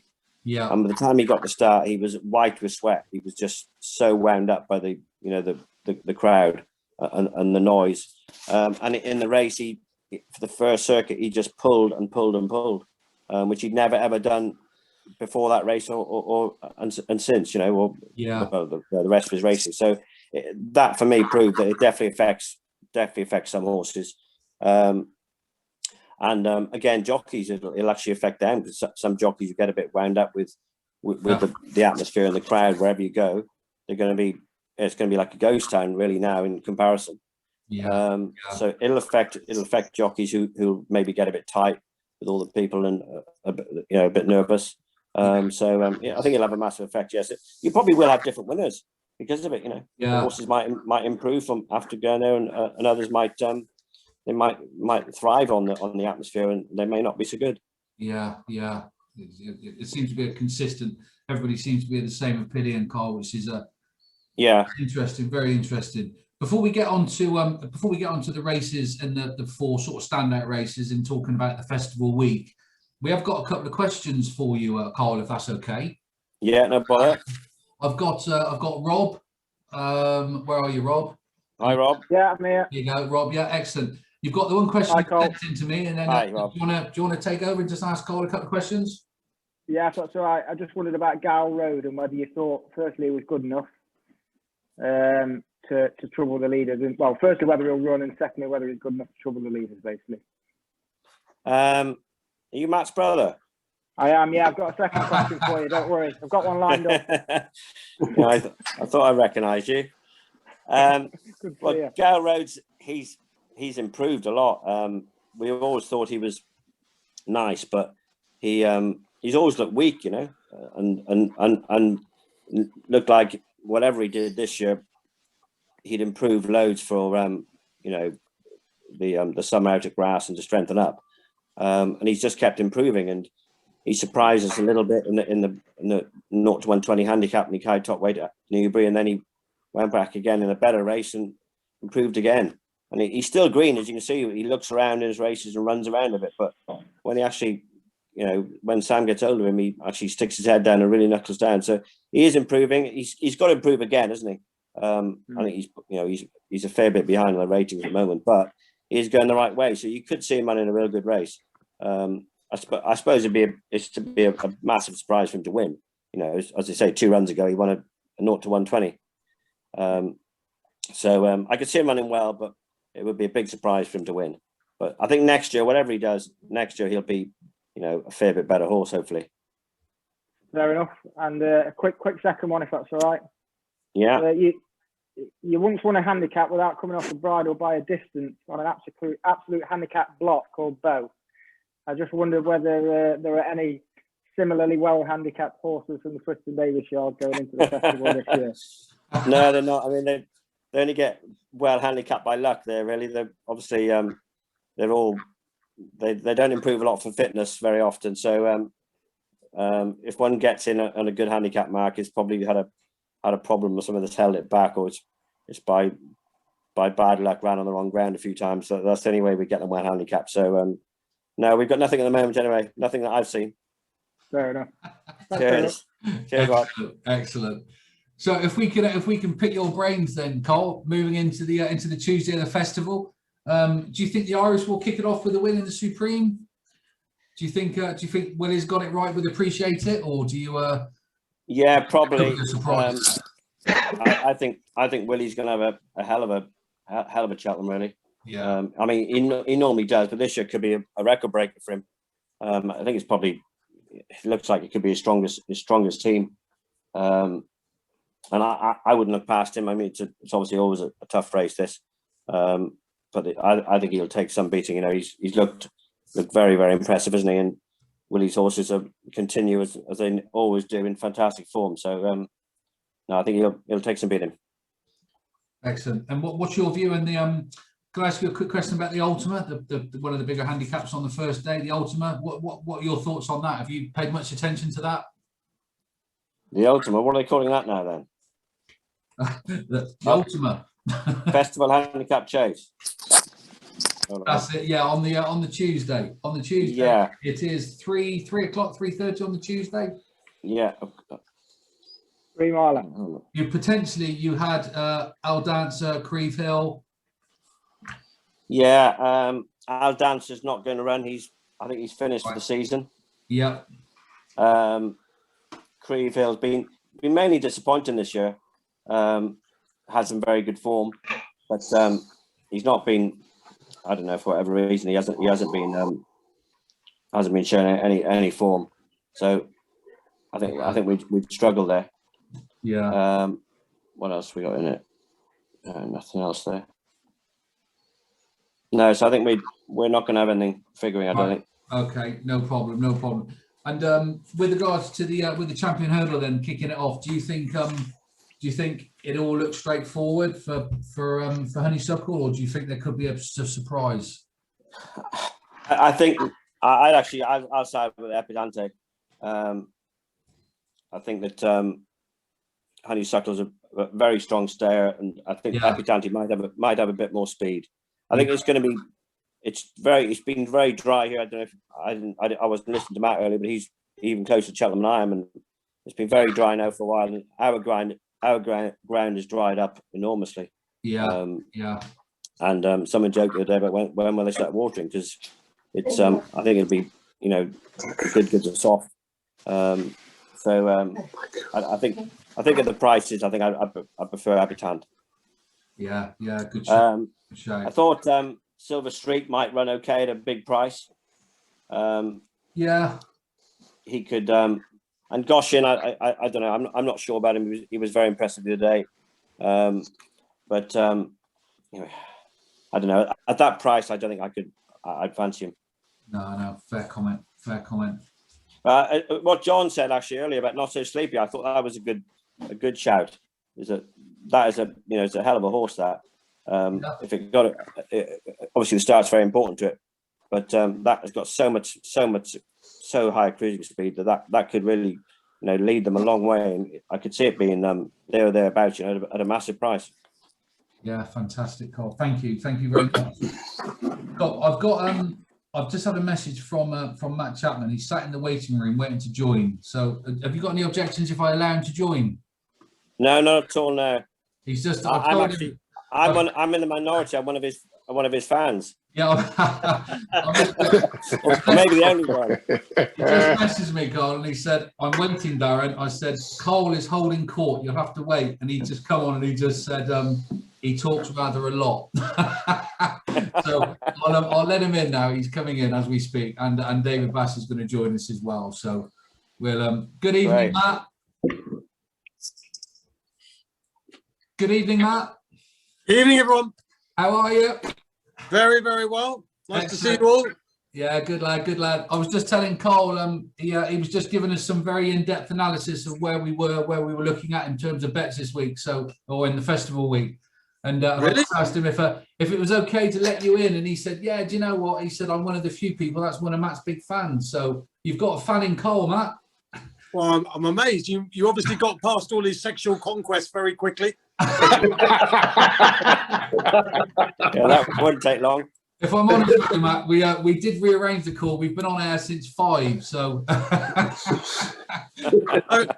did look at the characters on the list tonight, and it does gradually downgrade as the evening goes on, doesn't it? I'm like last chance saloon sort of thing. But anyway, look, I'm with a very good man in Carlos, of course, Grand National hero, and as I say, a man who's got a bit of history, to be fair. Yeah, absolutely. And here we go. We got Bassy joining us now. So this is a dream come true. Cole Llewellyn and Matt Chapman and David Bass. It doesn't get any better, does it, on a Friday night? I thought you weren't going to let me in then. Hold on. Get your nuts out. Get your nuts out. I tell you what nuts I've been eating tonight, if you want to know. Yeah, well, it depends. Go on. Brazil nuts. Alan Brazil. Not Alan Brazil. No, Brazil nuts. They're very good for you. They're full of selenium. Very good for you. Should try some. You've just been pine working nuts, out, actually. What's selenium do? You look sweaty. No, I'm just radiant. I think that's nerves, Matt, for tonight's call. Bassy, what's selenium good for? I haven't a clue. Oh, right, okay. How many people we got on here? What's that? Say again, sorry? How many people we got on this? 273. Oh, really? Now, there's 40 of us sat on the call as we speak. A very select hand-picked crew. So there was no unnecessary stupid behaviour or anything. So it's not that select, I can tell you. Well, I must admit, you've just missed Frankham, unfortunately, by about 5 minutes, Matt. So he's been and gone. It won't get any better than Frankham, I'm afraid. No, he's a legend, isn't he, in his own right, bless him. But yeah, so we were just going through, we were just having a chat to Carl then. We were just sort of talking about day one at the festival. And before we go on to day two, we start talking about the rest of it, Matt, and we can pick your brains if that's okay. But David, as we've got you on the call, funny enough, Matt Nichols has just rejoined the call. Yeah, absolutely. Bassy, you've got to be careful what you say. I thought we were going to have a see if he's been eating any nuts tonight. Have I done what? All he's been doing is drinking beer, David. Oh, I'm Christ. Kim Bailey will be on her in a minute. We'll have the old staff on. But just whilst we're talking, David, in terms of the festival coming up, and Matt, please feel free to jump in and out here with Bassy, because I know you've got a really good sort of bromance going on YouTube. If I put a sort of a gun to your head, David, and said, right, you've got some cracking rides here going into the festival. It's not a loaded question by any stretch of the imagination, I promise you. All of Kim's horses are going into it with really good chances across the betting, across all the 4 races. What's your favourite ride you're looking forward to taking on in the festival, David? And don't feel obliged to give me the answer I think you want to give me. Be honest. The one horse I'm riding not for Kim Bailey. No, one of the Kim's. We'll start again. One of the horses you're riding for Kim. And that's what I mean. The one I'm most looking forward to riding is the one trained by Kim Bailey. Yeah, definitely, David. Yeah. Obviously, you're looking forward to riding them all, but which one in particular would you say gives you your best feel and best chance, you believe? Just say Imperial Aura, Bassy. No. We need to be talking. It's a hard question. I'm looking forward to riding them all. Excellent. But which one's got the fucking best chance, Bassy? Which one will win? They've all got good chances. What about this one? Where's Matt? I can't see Matt. There we go. That looks good. That looks like you winning at Ascot on Vindication. Good horse. Yeah. Great horse. Yeah. Well, we go. Luckily, I can't see Matt Chapman. Can you not? No. Can you now? He's very close. But do you know what? We're having a very sensible conversation with Carl, and Matt and David's joined, and it's gone downhill. Yeah, sorry. Come on, let's get serious, Darren. Come on. Yeah, absolutely. So, look, we were just talking about the champion hurdle before you two joined and what have you, and Carl was giving us his view. So, if we move on to the Queen Mother Chase, have you got any views on this, Matt, yourself? Genuinely, if it goes up and down the hills, I think Chacun Pour Soi is without doubt the best horse. But of course, none of you are particularly excited by me saying that, but I can only tell it as I see it. And I think he is easily the most talented horse in the race. David's mount, despite the fact that it's gone on better ground recently, I personally would give it a much better chance if it was like heavy for the champion chase, which is seemingly unlikely at the moment, but you never know with British weather. And I don't think it's a great renewal. Altior is very difficult to tell. So, Altior fans will stick with Altior. Probably normal people will think at the age of 11, it's asking an awful lot. And David is on the horse that we just don't know, do we? I mean, he's got an absolutely fantastic jockey who's come of age with a trainer who allows him to do his own thing. And it's just great that the freedom they give each other, both on the horses and the way they talk to each other, has brought out the best in both of them, in my opinion. Not that Bailey's ever been a bad trainer, he's always been a good trainer, but they've helped each other. And we don't, it's stupid for anyone to come on here and say, look, First Flow is going to not win or win, because it just keeps winning. First Flow could win, but I think he would want it really testing to beat Chacun Pour Soi is how I look at it. Yeah. David, your view on that?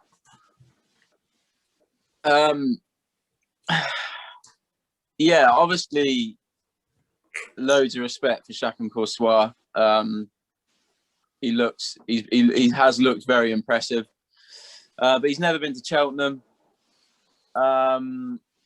He's got to get there as well first, because he didn't get there last year. But First Flow, he's turned into a bit of a winning machine. Like Matt said, he just keeps winning. I actually rode him this morning, and he felt really good. He was savage in the box, which I'm told is a good thing. Trying to bite me and kick me, so his well-being seems to be really good. And yeah, I'm looking forward to riding him. I'll be honest with you, I wasn't sure he could win a Clarence House, but he improved, and I don't think it was a fluke that he won the race. So I hope he's still progressing and he knows how to win. And I'm not too concerned about the ground, because like I said at the time, the ground was only sort of on him. It only rode good to soft Ascot. And I hope it will be good to soft at Cheltenham. Massey, can I ask you a question, which I think is one of my more intelligent questions? I mean, you mentioned Shakan's not been to Cheltenham, but of course, even First Flow has been to Cheltenham, and you pulled him up, and afterwards you reported that he hung right from halfway. I know that was very early on in his career, and it would be wrong to judge him on that, but he's been to Utoxeter and got beaten, although he was beaten by a pretty good horse. My general gist is, I know you'll say, well, we won at Wetherby, but arguably your Wetherby win wasn't that impressive. Is there a chance your one's better right-handed than left? Yes, he does. He can lug a bit right, but he also can jump a bit left. Where have you gone? He's not don't agree. And he's gone. He's bored. He is. I mean, I know I'm boring, but I'm. Cheers. Here he comes. He's back. Give me a chance to fly. He's Sorry, back. I just had he's some back. booze delivered. I got had a what was feeling I that the saying? ball was going to go on, so I just got some booze delivered. Well done. The last thing you need. Excellent, excellent. You're not eating any nuts. Genuinely, Bassie, I love the honey coated nuts, but I don't think they're the kind of ones you eat. No, no, I don't eat them. My favourite are pistachios. Tell you what, Bassie, we just had a glimpse of Llewellyn there. He's looking old, isn't he? That was Carl, wasn't it? Yeah. Yeah, looking a bit old. He's gone again. I'm feeling old. Sorry, thanks very much. I'll tell you what, Cole, let's bring it back to some normality and a bit more professionalism. Can we talk to you about your view on the right hand? You can. Hold on, let me find it. Oh, there he is. Look, Grand National hero. Yeah, all right, Matt. He was good though, Bassie, wasn't he, back in the day? He's very good. Bassie wouldn't remember. I was horseman. retired before he came along. Before his time on it. I think you did actually. What year did you retire, Carl? 1856. Well, 12 years ago, was it? 12 years ago. It must have been longer than that. What's that? 2009. Yeah, about 2006 when I was stopped by Never Jumps, or 2007 or something. Oh yeah, I just missed you. Yeah. And you took golf. You don't play golf, Matt, do you? I do, but very. I mean, I'm a bit pointless for anyone else who's playing with me. Excellent. Well, it'd be good to see you out on the course maybe one day, yeah? Yeah, I'm more crazy golf, to be honest. Okay. Well, you probably. Bassie, you must fancy Imperial Aura. You do. Yeah, he must. Yes. Yeah. Yes, I do. He's never stopped improving. I mean, he must be a hell of a lovely horse to ride. He looks fantastic. Yeah, no, he is. He's a brilliant horse to ride. He travels well. He's normally a very good jumper. Yeah, I'm not too worried about last time. He's schooled really well since. When I rode him at Carlisle first time out this year, I was quite excited because I thought he'd improved again from last year, and I'm really looking forward to it. I think he's got Imperial Aura. I think he'll win, to be honest. I really do. But is Bailey really coming on shortly on this thing? Is he next? No idea. Is he? Is he? No, not is he? Oh, right. Be too late for him not, now. is he, Darren? To make sense. Darren, is Darren's Bailey gone. Darren's gone. He's left his chair. Gone. So I'm back here. I'm back. He's come back now. Is Bailey coming up, Darren? No, he's not. I've asked him to do so many things, Matt, and I thought every time you read his blog at the moment, I did this Zoom and did that Zoom, and I thought, no, I'll just give him a night off. So we've got Peter Kerr on the call, who's his syndicate manager. We've got his stable jockey, David Bash. We've got Matt Nichols on here, who's his assistant trainer. We've got a number of his owners on the call, so we thought he's well represented. If you get him on and doing anything, just tease him about Imperial Aura falling last time, because he gets really upset, unseated, and he gets really upset if you say it fell. Can't possibly get involved in that kind of banter. not when we've got a horse running, or I've got a share in running in a great man. I need to keep Kim, Matt, Peter, David all happy, mate. Coming back to the champion chase and just trying to bring this back, as I always do on TV, I try and bring it back to sense. I don't know what the jockeys think about Altio. It's really hard to tell.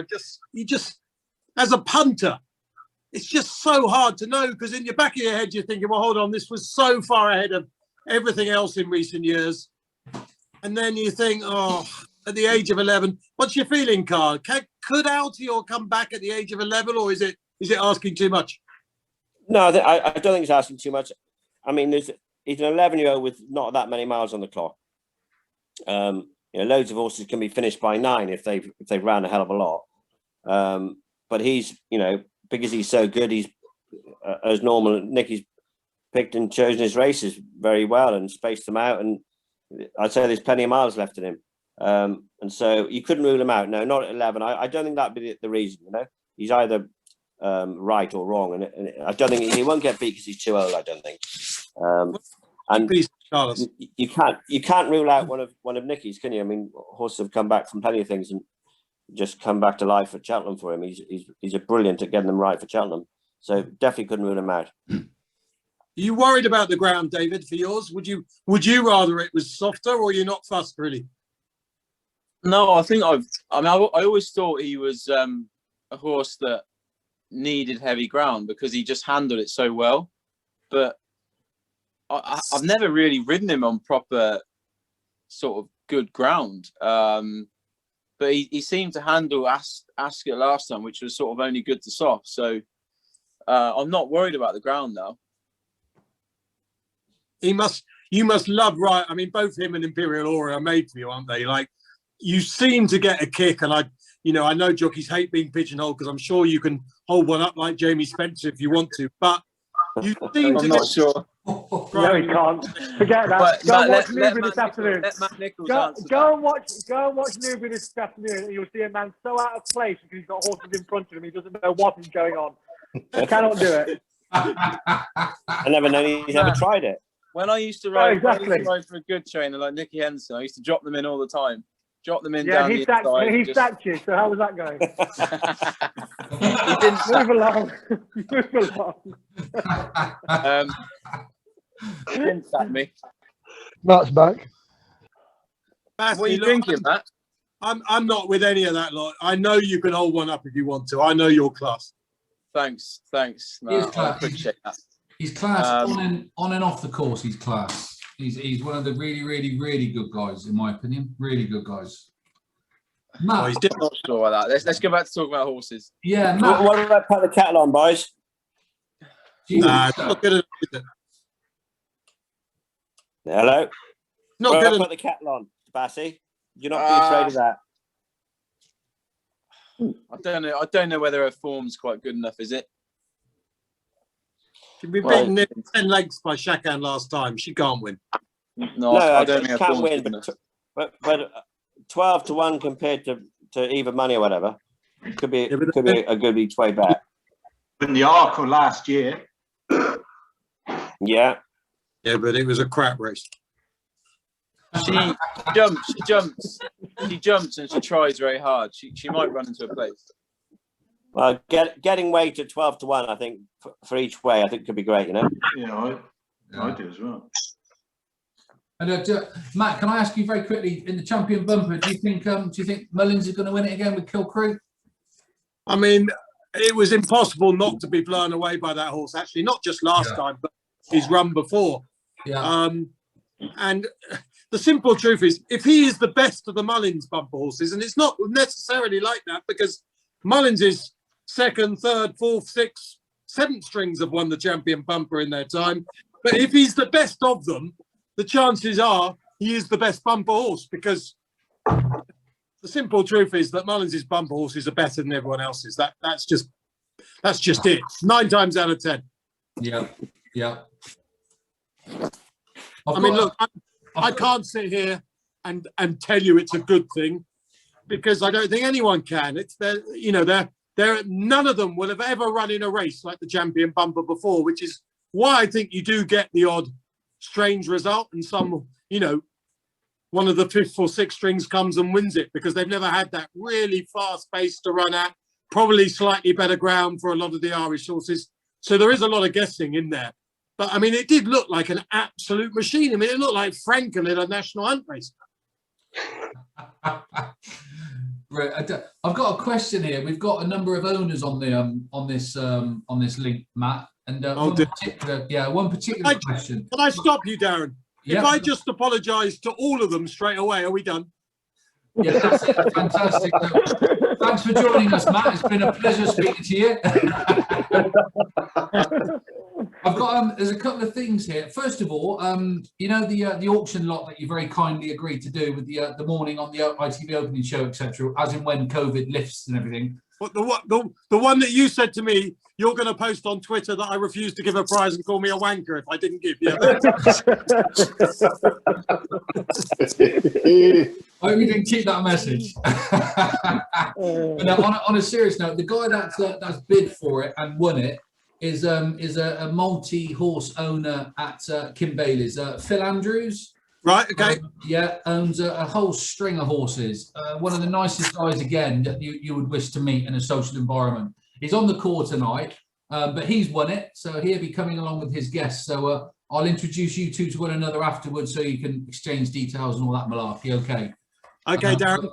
Thanks for the message that said there's a beautiful lady who's won the prize. Thanks for that. No, honestly, you haven't met Phil's wife. She's amazing, but I don't think Phil's bringing her.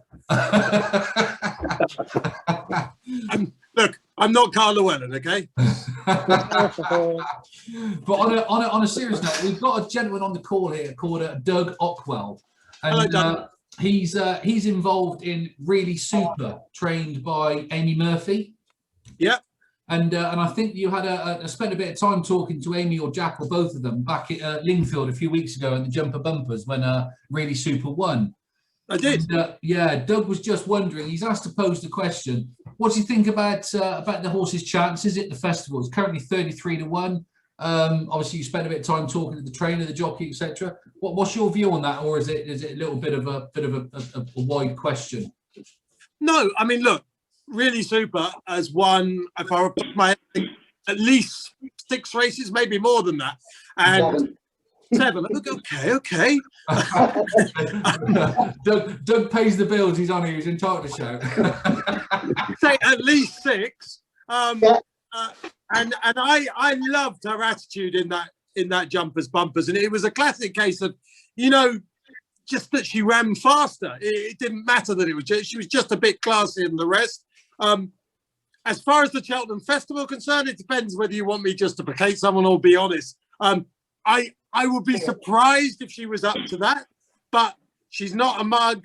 She's already been an incredibly fun horse to have. I imagine she has paid her way, and so why not give it a go? As long as she comes back safe and sound, as with all these horses, why not give it a go? I mean, look, life is very simple, as Carl knows when he's been in the Adelphi after the Grand National. If you're not in, you can't win.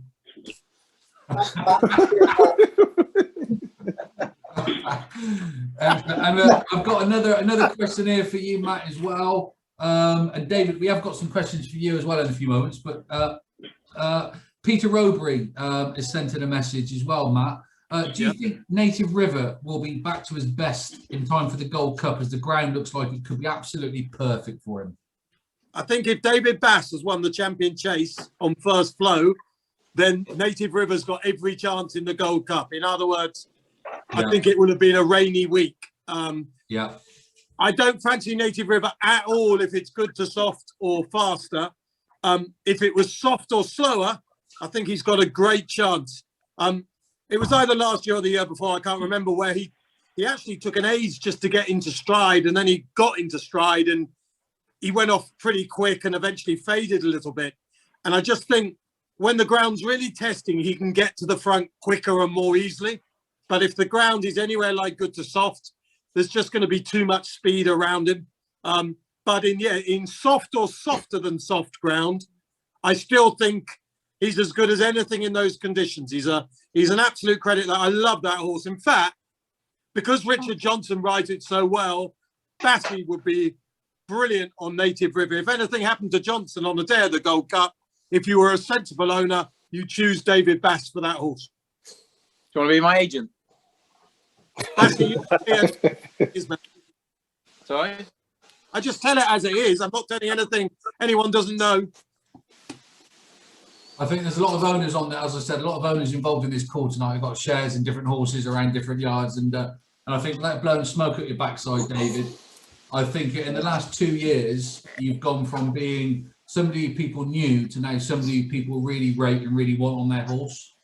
And I think the last 2 years, I don't know what's happened. More importantly, in the last 6 months, 9 months, as you said, you very humbly said a couple of months ago, actually, the last time we were allowed to visit the yard, I said to you, what are you doing different? And you said, absolutely nothing. You said, I'm doing nothing different to what I was doing last year when you went 3 or 4 months, was it, without a winner? I did in the summer, yeah. Yeah, and he said, you know what, I'm doing nothing different. It's just all falling into place. And he just thinks fantastic. Well, there are a few things I'm doing different, but yeah. I won't go into them because I'll bore people to tears. No, you won't. Just give us one. Sorry? Just give us, no, we won't. None of us are bored by that kind of stuff. Honestly, I genuinely, that is the kind of stuff that interests us. I mean, unless it's sexual or something, tell us what you're... I tell you, David, David, no, it's definitely not sexual. Come on, give us one thing that you do different now to 2 years ago. Well, my diet's different. True. But I won't go on about that. But oh, please talk about veganism for a bit. We've all come on here for that. Do you want to know what I had for dinner tonight? No. Oh, yeah, I'm not going to tell you. No, seriously, what am I doing different? I like to think I have quite a different mindset than I probably did even a year ago. As far as just trying to, it's pretty simple, really. Just trying to enjoy race riding and just be more passionate about something that I love doing. And I've tried to just make a conscious effort to get more enjoyment out of it and not get too sort of bogged down with the pressure of results and everything. There's a very good podcast that I listened to back in the summer. Johnny Wilkinson did it. It's called the High Performance Podcast, and it made a massive difference to me. Really? Yeah. Fantastic. Yeah, check it out. Yeah, we'll do. In addition to the rides you've got booked for Kim in the upcoming festival, David, have you got potentially other rides outside of the yard that you can share, or is it not sort of confirmed as of yet? I think I'm booked to ride a horse called Moonlighter for Nick Williams in the Grand Annual. Yeah, I won a 2-mile handicap chase on him at Sandown a few weeks ago. He's quite a progressive horse. Yeah, he was quite impressive at Sandown.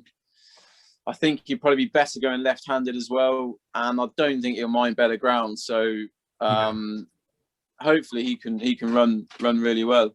I'm not sure about other rides. I might have a spare ride for Ben Pauling somewhere in one of the handicaps, but I'm not sure at this stage. Yeah, sure. Well, Cole, can I come back and just grab you for a second? Yeah. Yeah, go on. If you were told you had to have £100 bet, it's the last £100 in your wallet. This is a question from a guy who said, make it anonymous, Darren. £100 bet, gun to your head for the festival. What would it be, Cole? Easy Land. Yeah. Cross country race. I back Carl on that, although there will never be a day when Carl doesn't have more than £100 in his pocket. You need more than that when he comes to play golf at Gloucester, Matt. Trust me. You worry. I'd pay that to play anyway now. Yeah, true enough. Matt, can I ask you that question as well before we go on to the other days, the Thursday and the Friday? Because I know people are sort of diving in and out now. People have got sort of parental responsibilities on this call and sort of leaving with children, what have you. Matt, if you had to £100 bet, not for charity, it was your personal money, because charity money, we can all bet with that. Your personal money, £100. What would your bet of the festival be? Well, I don't think Easy's Land is a bad choice if you want 2 times your money. If you just want to win and you don't mind betting short, then anyone who watched the At the Races preview will know what I'm going to say. But I think Shishkin is an absolute certainty. I'd have him about 1 to 2 for the Arkle if I was pricing it up. And that's not because I've got anything against Energanim, who's the Willie Mullins challenger. But, you know, there are very few horses that are different league, totally exceptional. Yeah. And I've convinced myself, rightly or wrongly, that Shishkin is one of these just absolute freaks. And I think he'll just absolutely destroy them. But I might be wrong. Do you can I ask the horse people on the call, Carl, Matt, and David, with regards to without going into any, and I don't want to digress into another conversation, but without going into what's happened this week, Envoy Allen being moved, will that disruption cause any issue for that horse coming to Cheltenham, do you think, or will it just be another day in the office for the horse? Personally, I think it'll hardly affect him at all. He'll have long enough to settle in, and he'll be fine. He's a very professional horse, and he's very, very talented. It'll make no difference. I'm sure that people show horses all over the world. Traveling 1 hour down the road to Henry de Bromhead is going to make not a blind bit of difference. Yeah. No, I agree, Matt. Yeah, they'll go abroad and they'll stay a week or something like that, or stay in quarantine. They go and win big races all over the world, and so. Yeah, I don't think it'll make any difference at all to him. No, I don't believe in that one.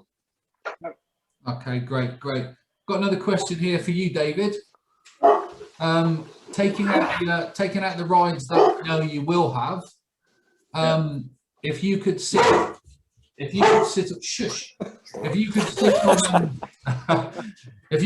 on one horse in the festival, if you could pick one horse in any race outside of Kim's, what would it be?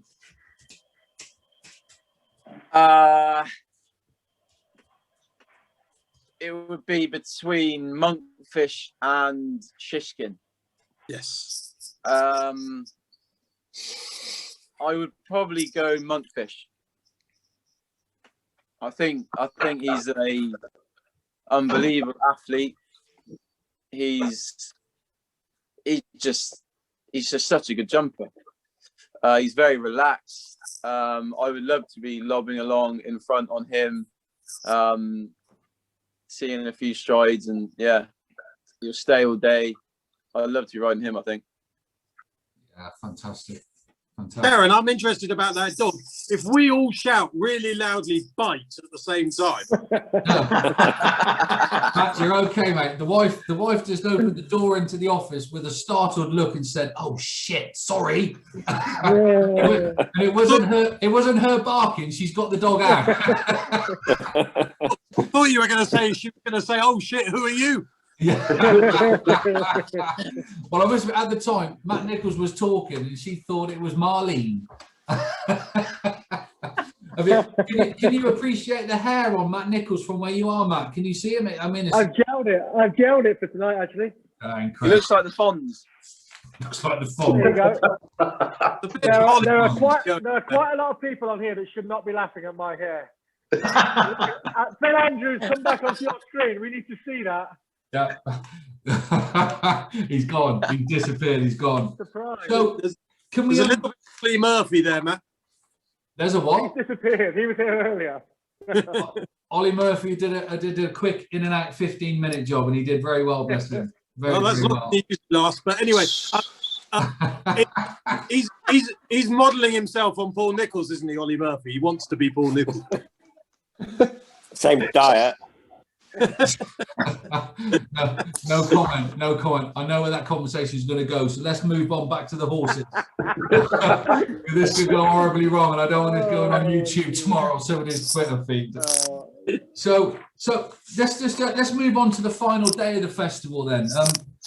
Kicking off with the Triumph. A lot of people before this call were talking about Tritonic.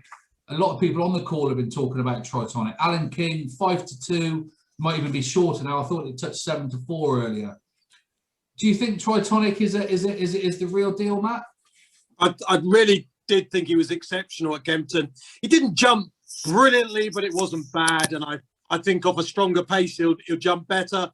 I just feel that track wouldn't suit a very strong stare on the flat. Everything about Cheltenham will suit him better. I love the way he took off on the run-in. I love the way when he was given a squeeze halfway round, he took off. Yeah. So he's a horse that wants to try for the rider. I think he's a class horse. Look, he's nearly 100 rated flat horse, and he can jump. He really ought to take a bit of beating. At a bigger price, I do think Adagio is a very tough horse. He has had a bit of colic, which is not going to help. But before the colic anyway, he looked to be improving and very tough in the finish. And at 14-1, he'd be an each way bet, but I expect Tritonic to win, and I think he'll beat Zana here. Yeah, looks like the value on that's gone at 7-4 now, but yeah, it looks like a sound bet to kick off the Friday.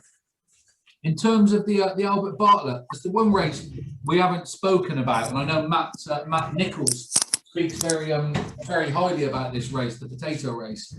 In terms of the Albert Bartlett, anybody got any views on that? Because I know that's one of the races we haven't discussed at all this evening. Well, I think Fergal O'Brien's going to win it with Alaphilippe, and that will give Paddy Brennan a winner. And I like Paddy. He's absolutely balmy, Paddy, but I like him. He's my kind of jockey. I like the fruitcakes, like Bassey, like Paddy. You know, they're the ones that I'm a fruitcake, like Paddy. I wouldn't have put David Bass and Paddy Brennan in the same phrase. They're slightly different. I'm a fruitcake, am I? Well, you're a bit different, Bassey. But even you must know that. I know I'm different, but I'm not a fruitcake, surely. You're not a fruitcake. You're a bit weird as well. Yeah, I'll take that. Nuts in as well. But anyway, Alaphilippe done very little wrong. Great each way chance, and I think it's a wide open race. But I think this one's got a real good chance, Alaphilippe, for me. What about yourself, Carl? Have you got any views on the Albert Bartlett at all? I like Barbados Bucks. Paul Nicholls' horse he's been very impressive. I think he was very impressive the other day. I think this track will suit him even better. So yeah, he'd be mine for the Albert Bartlett. Yeah, David, you got any views on the Albert Bartlett at all? Not really. We actually beat Barbados Bucks with a horse of ours called the Bull McCabe. I mean, we destroyed it at Stratford in October, and I can't quite believe that Barbados Bucks is third favourite for the Albert Bartlett. I had a look through the race, and I didn't think it was that strong a race. I can't see it being as good as it was last year. But at the same time, I don't have a tip. It's probably improved in Stratford, though, Dave. Do you think? Yeah, it's definitely improved, Carl. Yeah, it must have. It's improved a hell of a lot. I don't know why our horse isn't entered the race. No, Matt Nichols. You know, ask him that. Why isn't it entered, Matt? Well, my internet's breaking up, lads. I'm afraid you have to move on from me for that one. Why isn't he entered? All right. Come on. Did the secretary forget to enter it? That's what it was. The secretary forgot to put her in. I knew it was something like that. Yeah. I think Nicholson's horse might have improved a bit since we beat it, to be quite honest. And yeah, last time we ran, we got beat around Southall with a penalty, so it didn't quite work out for us the way it did for the Nichols horse. Whilst you guys are just chatting there, we've just had Michael Scudamore's just joined us as well. So good evening, Michael. Evening, guys. How are we all? Hi, Mick, Joe. Carl, all right? Yeah, all good, thanks. Good man, good man. Excellent. We've just had Matt Chapman holding court pretty much, Michael, for the last 20 minutes, which has been really entertaining. I can imagine. On now. Excellent. Michael's thinking Chapman entertaining, a contradiction in terms there. Yeah, fantastic. Not saying anything. Can we now talk about the as Matt Chapman? This is, I know obviously you're going to probably be jumping off in a few moments, so I'll just use your time very wisely now. Let's talk about the Gold Cup, because obviously that's the big one in terms of Alboom, Champ. You've obviously got Frodon. Frodon was mentioned earlier by John Frankham. Really fancied it. What's your view on the Gold Cup, Matt? What do you think could happen or will happen? Because just before you answer that, the one thing that people have been saying on the evening so far is the crowds at Cheltenham could well have played a massive role in Alboom Photo getting up the hill and winning. And without the crowds, do you think Alboom could come back and do it again for the treble? I mean, I've no idea where anyone's come up with that theory. It's the first I've ever heard of it. I'll get John Franklin to give you a ring later. Well, I don't know who's done research into what horses are going to do better with cheering in the background, but I would have thought that was just made up. I mean, how you could have any evidence for that, I'm not absolutely sure. Much that I bow, of course, wisdom, but it just looks like one of those horsey sayings that has no proof behind it at all. Someone's going to tell me that every horse that finishes with his ears pricked has got a ton in hand. The only problem with that theory is the one that finishes last always has his ears pricked as well. Anyway. Right then, so forgetting about the horse's psychology, what do you think's going to come up the hill then? I love Frank. I love Frankham. Frodon has got absolutely no chance in the Gold Cup whatsoever. It's a pointless run. It can't win because Native River just messes it up. It can't come from behind Native River, can it? Obviously, if the ground was good to firm or something, it would have a chance. But on the basis it's good to softer, Frodon can't win. So you forget about that horse completely. I'm not a fan of a Plutard. I'm still not absolutely convinced about the stamina. I think, look, Champs RSA, I felt the pace collapsed and it all looked incredible and we all had orgasms or whatever, but I'm not absolutely convinced by Champ in general terms. His comeback run was a perfectly adequate one, but Skur Royale is a good stick, but he's not an amazing stick. It was probably a good run, though, for a horse who stays further. Second run after the wind operation again. Will that work again? Probably. I think Alboom Photo's got every chance of winning again, but while it's hard to make a case for the horse on recent form, I've always been a Santini fan. I'm begging Nicky Henderson to put blinkers on it. He says it hasn't been discussed. I said to Nicky, well, why the hell not, man? You're the trainer. Why haven't you discussed it? So I'm hoping that now he will discuss it. And I just think that might help Aidan Coleman travelling. If you look at his run last time at Sandown, even though he's a well-beaten third, he keeps plugging away. This is a horse that I think will only get suited by Gold Cup conditions, i.e. big field, strong pace, going a good clip, and he'll stay all day. So I'm going Santini each way. He won't be everyone's cup of tea. He's a bit grumpy, but he'll finish in front of Frodon, whatever happens. Wow. That's Has everyone left the pool? That's brought the evening to an early close, isn't it? Oh, he's talks nonsense. Michael, let's get you involved. Thank you very much for joining, Michael. Really appreciate your time. No problem. No problem.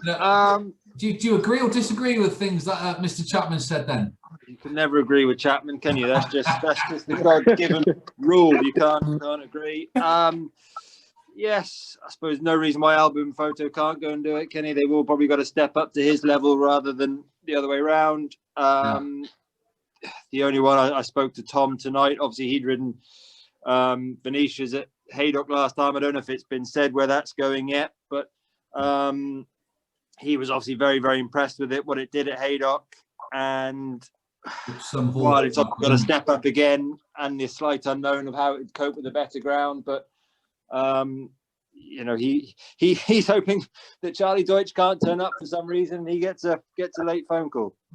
It looked very impressive, didn't it, at Haydock when it won? Very, very impressive. Yeah, I mean, look, he's only beaten handicappers, but he did it in a decent fashion, didn't he? So yeah, you know, I think he'd be a very interesting runner if he does turn up. Yeah, absolutely. Well, looking at your potential, obviously we're not in the deck stage yet, but looking at your entries, Michael, we can see here. That didn't take you long, did it? No. What about your entries? Yeah, looking at our Cheltenham entries. I'll tell you what, if the threefold comes in, I'll retire on the Monday after the festival. But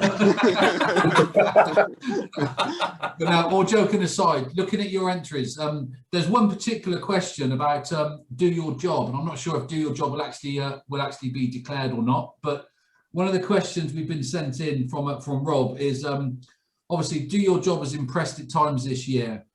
Yeah. Do you think he's dependent on heavy ground?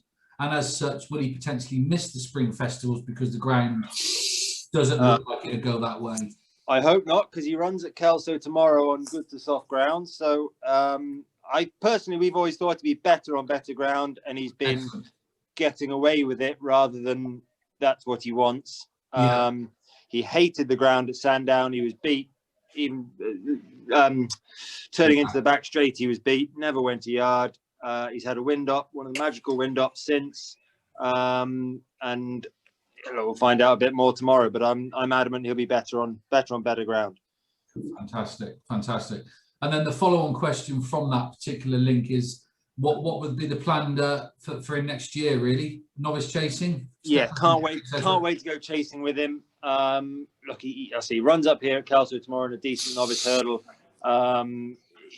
You know, it looks a hot race. He does have to improve on what he's done, but like we said, hoping the better ground will do that. If he copes with it and runs well, we'll probably look at something at Aintree, either the handicap or the novice. But he's a giant of a horse, and again, he's what a point to point like so many nowadays. But you'd like to think whatever he does over hurdles, he'll be a 10-pound better horse when he gets a fence in front of him. Yeah, excellent. And obviously we've got Kingswell. Knows its way around Cheltenham going in the cross country. Is that definitely going to happen?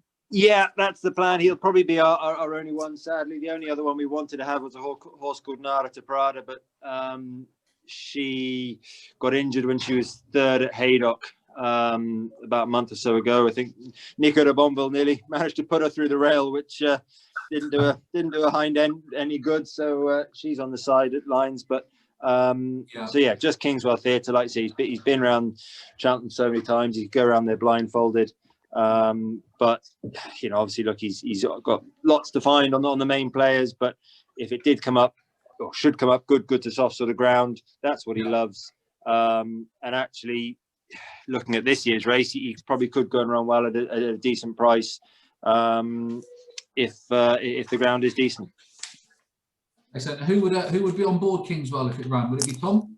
Tom, all being well, yeah, he's ridden him just about every time around there, and won on him twice around there. So, yeah, that would be the plan. Excellent. And does Northern Bow not go on the Friday? Very unlikely. Again, she has actually got a very good record around Cheltenham, but more in sort of the slightly lesser handicaps, if you like, during the season. Yeah. So her whole target has been to go back there in April. It was a target last year, of course, until that all got wiped out. But there's a nice mare's chase for a 2 mile around there, and so yeah, all season's been about getting her back for that, really. Fantastic. Thank you, Michael. Thanks for that insight. Much appreciated. No problem. So can we have what's your view, Michael, on the champion hurdle? Because you joined after we were talking about that a few moments ago with the crew, with the motley crew, with Carl, Matt, and David. So just to get your view on the champion hurdle. It's probably one of the, as often is the case, it's often the best race in the meeting. I always think the champion hurdle, the enigma that is Goshen. I thought it was great to see him come back to himself the other day, and what a performance that was. He's still got to back it up. I think that's because of the way he is sort of mentally and everything else and what he's been through. Yes, it was a great one-off performance, but you still got to be quite brave to go and just take it for guaranteed he's going to go and do it again. Obviously, Epatante, very disappointing last time, but all the vibes suggest she'll come back to herself. But I mean, Honeysuckle's probably the most interesting, wasn't she? She's been a superstar of a mare, and perhaps receiving £7 from the likes of Goshen might just seem too much for someone like him. And it could end up being the two mares in Honeysuckle and Epatante battling it out. And I suppose if I had to choose one, I'd like to be on Honeysuckle. Fair play, thank you. Cheers, Michael, much appreciated. Matt Chapman, any views on Michael's view of the champion hurdle? I think there's more potential for Honeysuckle and Goshen being exceptional than Epatante. I think Epatante's a pretty good horse, but I don't think she's an absolute worldie. How can anyone not Honeysuckle? I mean, she's won 10 from 10. She gets that ridiculous £7, and she hacked up last time. But I do think it will be different. She'll face some pace pressure. It's not going to be quite the same as skipping around in the mud around the Irish tracks. And I mean, Goshen has looked so special on at least three runs, that he might be really special. I mean, if you just ignored his first run back this season and ignored the flat runs, and the flat runs are nothing to do with this really, so you're only really ignoring one run. If you just ignore one run, he's got that incredible near victory in the Triumph and an absolute smash up at Wincanton. I do think Song for Someone was never travelling at Wincanton. It was under pressure after one hurdle. It just did not have the pace for that track. So it's actually, I think the runner-up did really well to finish second in the end. But look, I hope Goshen wins. Anyone who knows Jamie Moore, all the jockeys know his story in detail. Most people know his story in detail now. You could not wish a jockey to win a race more than Jamie Moore. It would be something truly special for everyone. And I'm not as old softy because I'm not old, but I hope he wins. Excellent. And Darren, on that note, I'm going to leave you to carry on. No problem. Because it's time someone else had to go. Yeah. Listen, thank you very much, Matt. David's gone. He didn't even politely say cheerio. He's just gone. He's trying to join again. So I'll just let him come in so we can do the polite thing and say cheerio. Oh, here he is. Excellent. I think the note get delivered at 8:35, so he probably went to collect them. Yeah, no problem. Yeah. Excellent. Listen, Matt, thank you so much for your time tonight. Matt Chapman, really enjoyed your company. I know everybody else here has as well. Just a chance to get that little bit of one-to-one with Matt Chapman doesn't hurt anybody. So thank you so much, Matt. You've got a lot of fans on here. Really appreciate your time. Thank you very much. That's good, Darren, but thanks a lot. It's nice to see Carl still alive. And good to see Bassie. I really hope Bassie has a good Cheltenham, everyone. Yeah, same. Really has come of age. Yeah. He has come of age. He's a very decent bloke in so many different ways. And I don't know if he's there or not, but if he's not, good. I'm back. Oh no, he's a horrible bloke, and I'm leaving. I had to leave because Matt Nichols texted me saying he was poking my face with a chicken dipper. So immature. I tried to text him back. So immature, David. You horsey people, you. Things they get up to, Matt. On a serious note, Matt, thank you very much. Your very kind gesture of that auction lot has raised a lot of money. So I'll put you in touch with the winner of that. All right, but thank you very much, Matt. Good night, everyone. Thanks Bye-bye. for the Take care. kind words, Cheerio. Matt. Cheers. Cheers. Excellent. Right, Bassy, now it's over to you to entertain us. Well, I'm not sure about. I can't do as good a job as Matt Chapman. He's very good, isn't he? Do you know, whilst we've all been on air, somebody has messaged me and actually suggested an auction lot for the people that are on the call. But a lot's going to depend on you, David. Right. So you are really going to be put on the spot. But the person who suggested it did say, look, don't embarrass him. Just see if he goes with it. If he doesn't, it's no problem. Right. So we'll give this. Not sure about this. Yeah. We'll give this a little roll. Yeah. Somebody is obviously, we hear so much about the life of a jockey, getting up at 4 a.m, riding out 3-4 lots, riding to the races, weighing in, sitting in the sauna, doing your races, going home, etc., etc. Somebody's asked, would it be possible to auction a day with David Bass?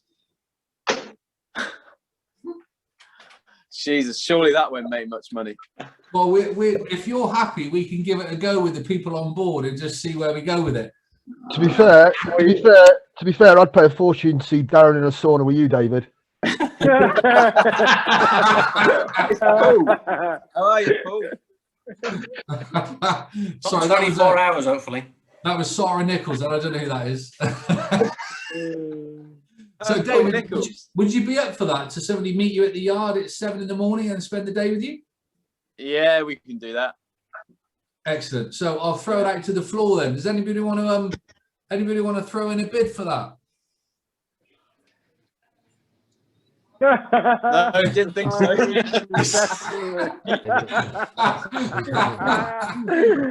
sorry, Darren. David Bass is offering a fiver. Here we go. I've got one offer. I've got one offer here of a gentleman called Jeremy, £5. Darren. Yeah. We're in the same bubble, obviously, because of COVID. Can it be two of us that come to the yard? And where is it exactly? How far? Andoversford. Just on the outskirts of in the middle of the Cotswolds, just on the outskirts of Gloucester. Yeah. All right. 200 quid. £200. David, you happy with that? Yeah. There's a starting bid. And Peter, where's Peter gone? Where is he? Peter, where are you? Wave, I can't see you. Peter Kerr, is he gone? Oh, there he is. Excellent, there he is. Excellent. Would you throw in a breakfast at the yard for them? Oh, you're on mute, Peter. Yeah, no problem. Yeah, so breakfast at the yard, Callum. Breakfast at the yard for two of you, and shadow David Bass for a day. Anybody else got an advance on 200 quid? I'll go 300. 300. Pete Robury, I love that. Kevin McGrath, what do you want to do? I can't hear you, Kevin. I can lip read, but did you say 1,000?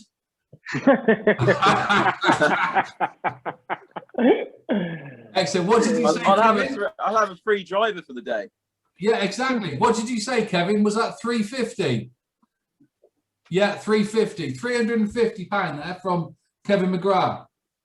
Yeah, we'll do 400. 400 for Callum. Yeah, I love this. This is fantastic, guys. We're over £3,000 now for the Injured Jockey Fund. This is awesome. So that's £400 for Callum. Any advance on £400 to spend a day with David Bass? Kevin, I can't hear you. Did you say 600?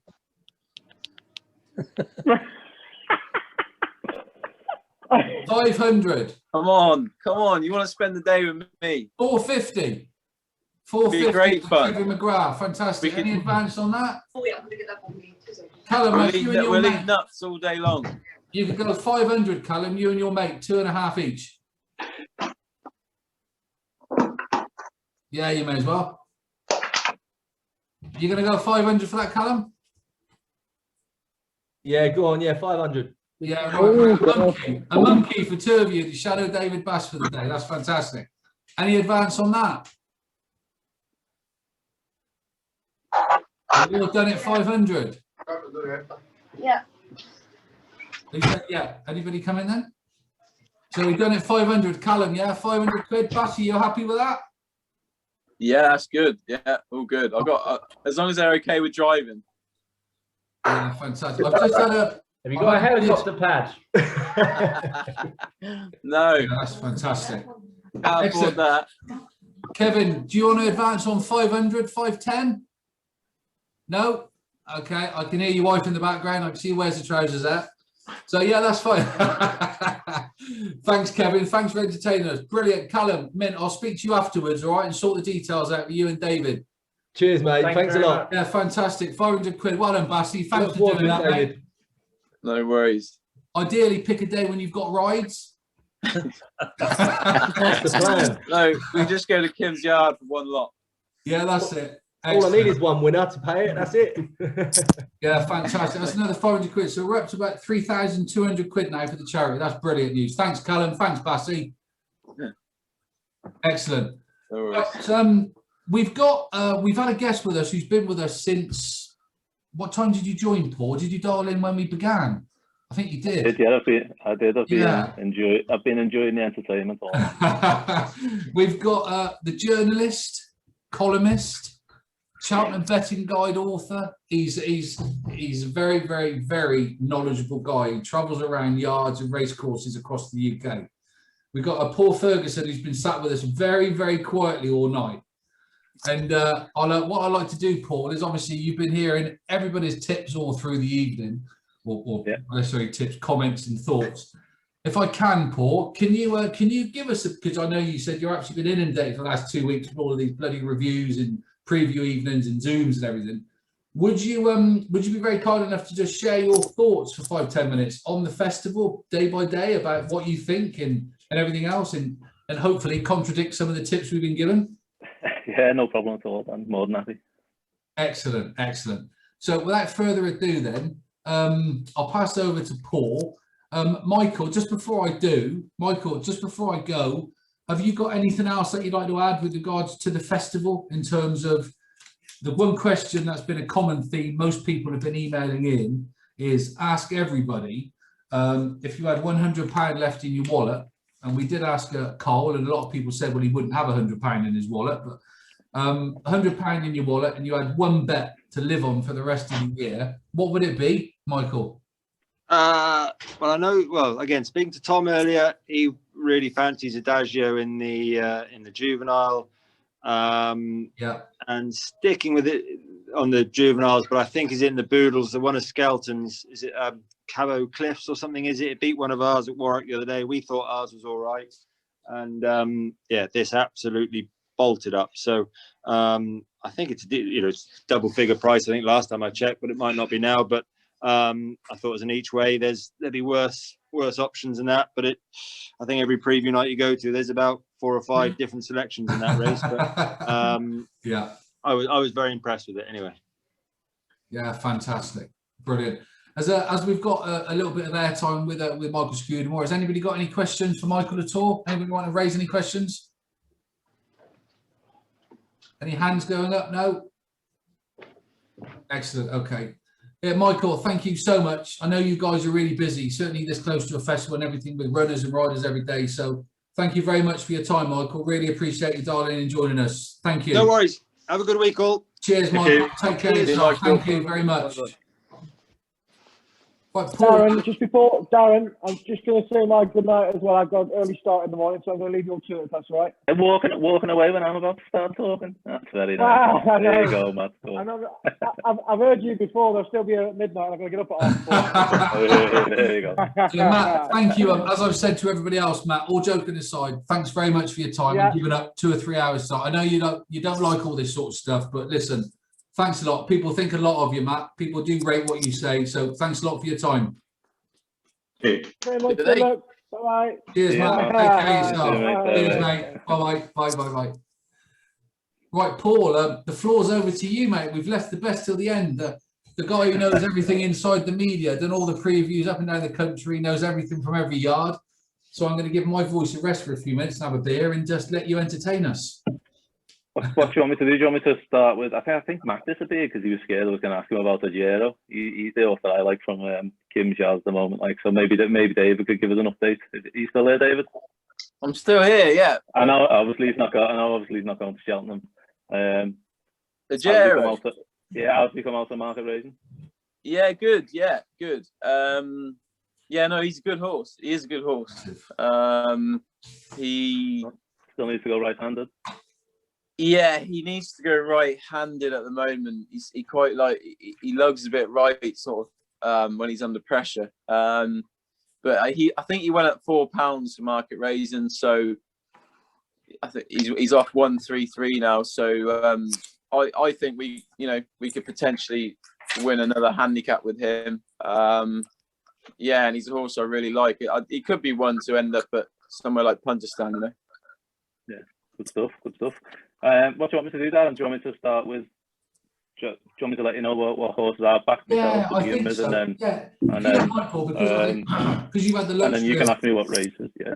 Yeah, because you've had the luxury of. If it's a luxury, I don't know. Probably been very, very tiring the last 7 days, and you've got another week of this out.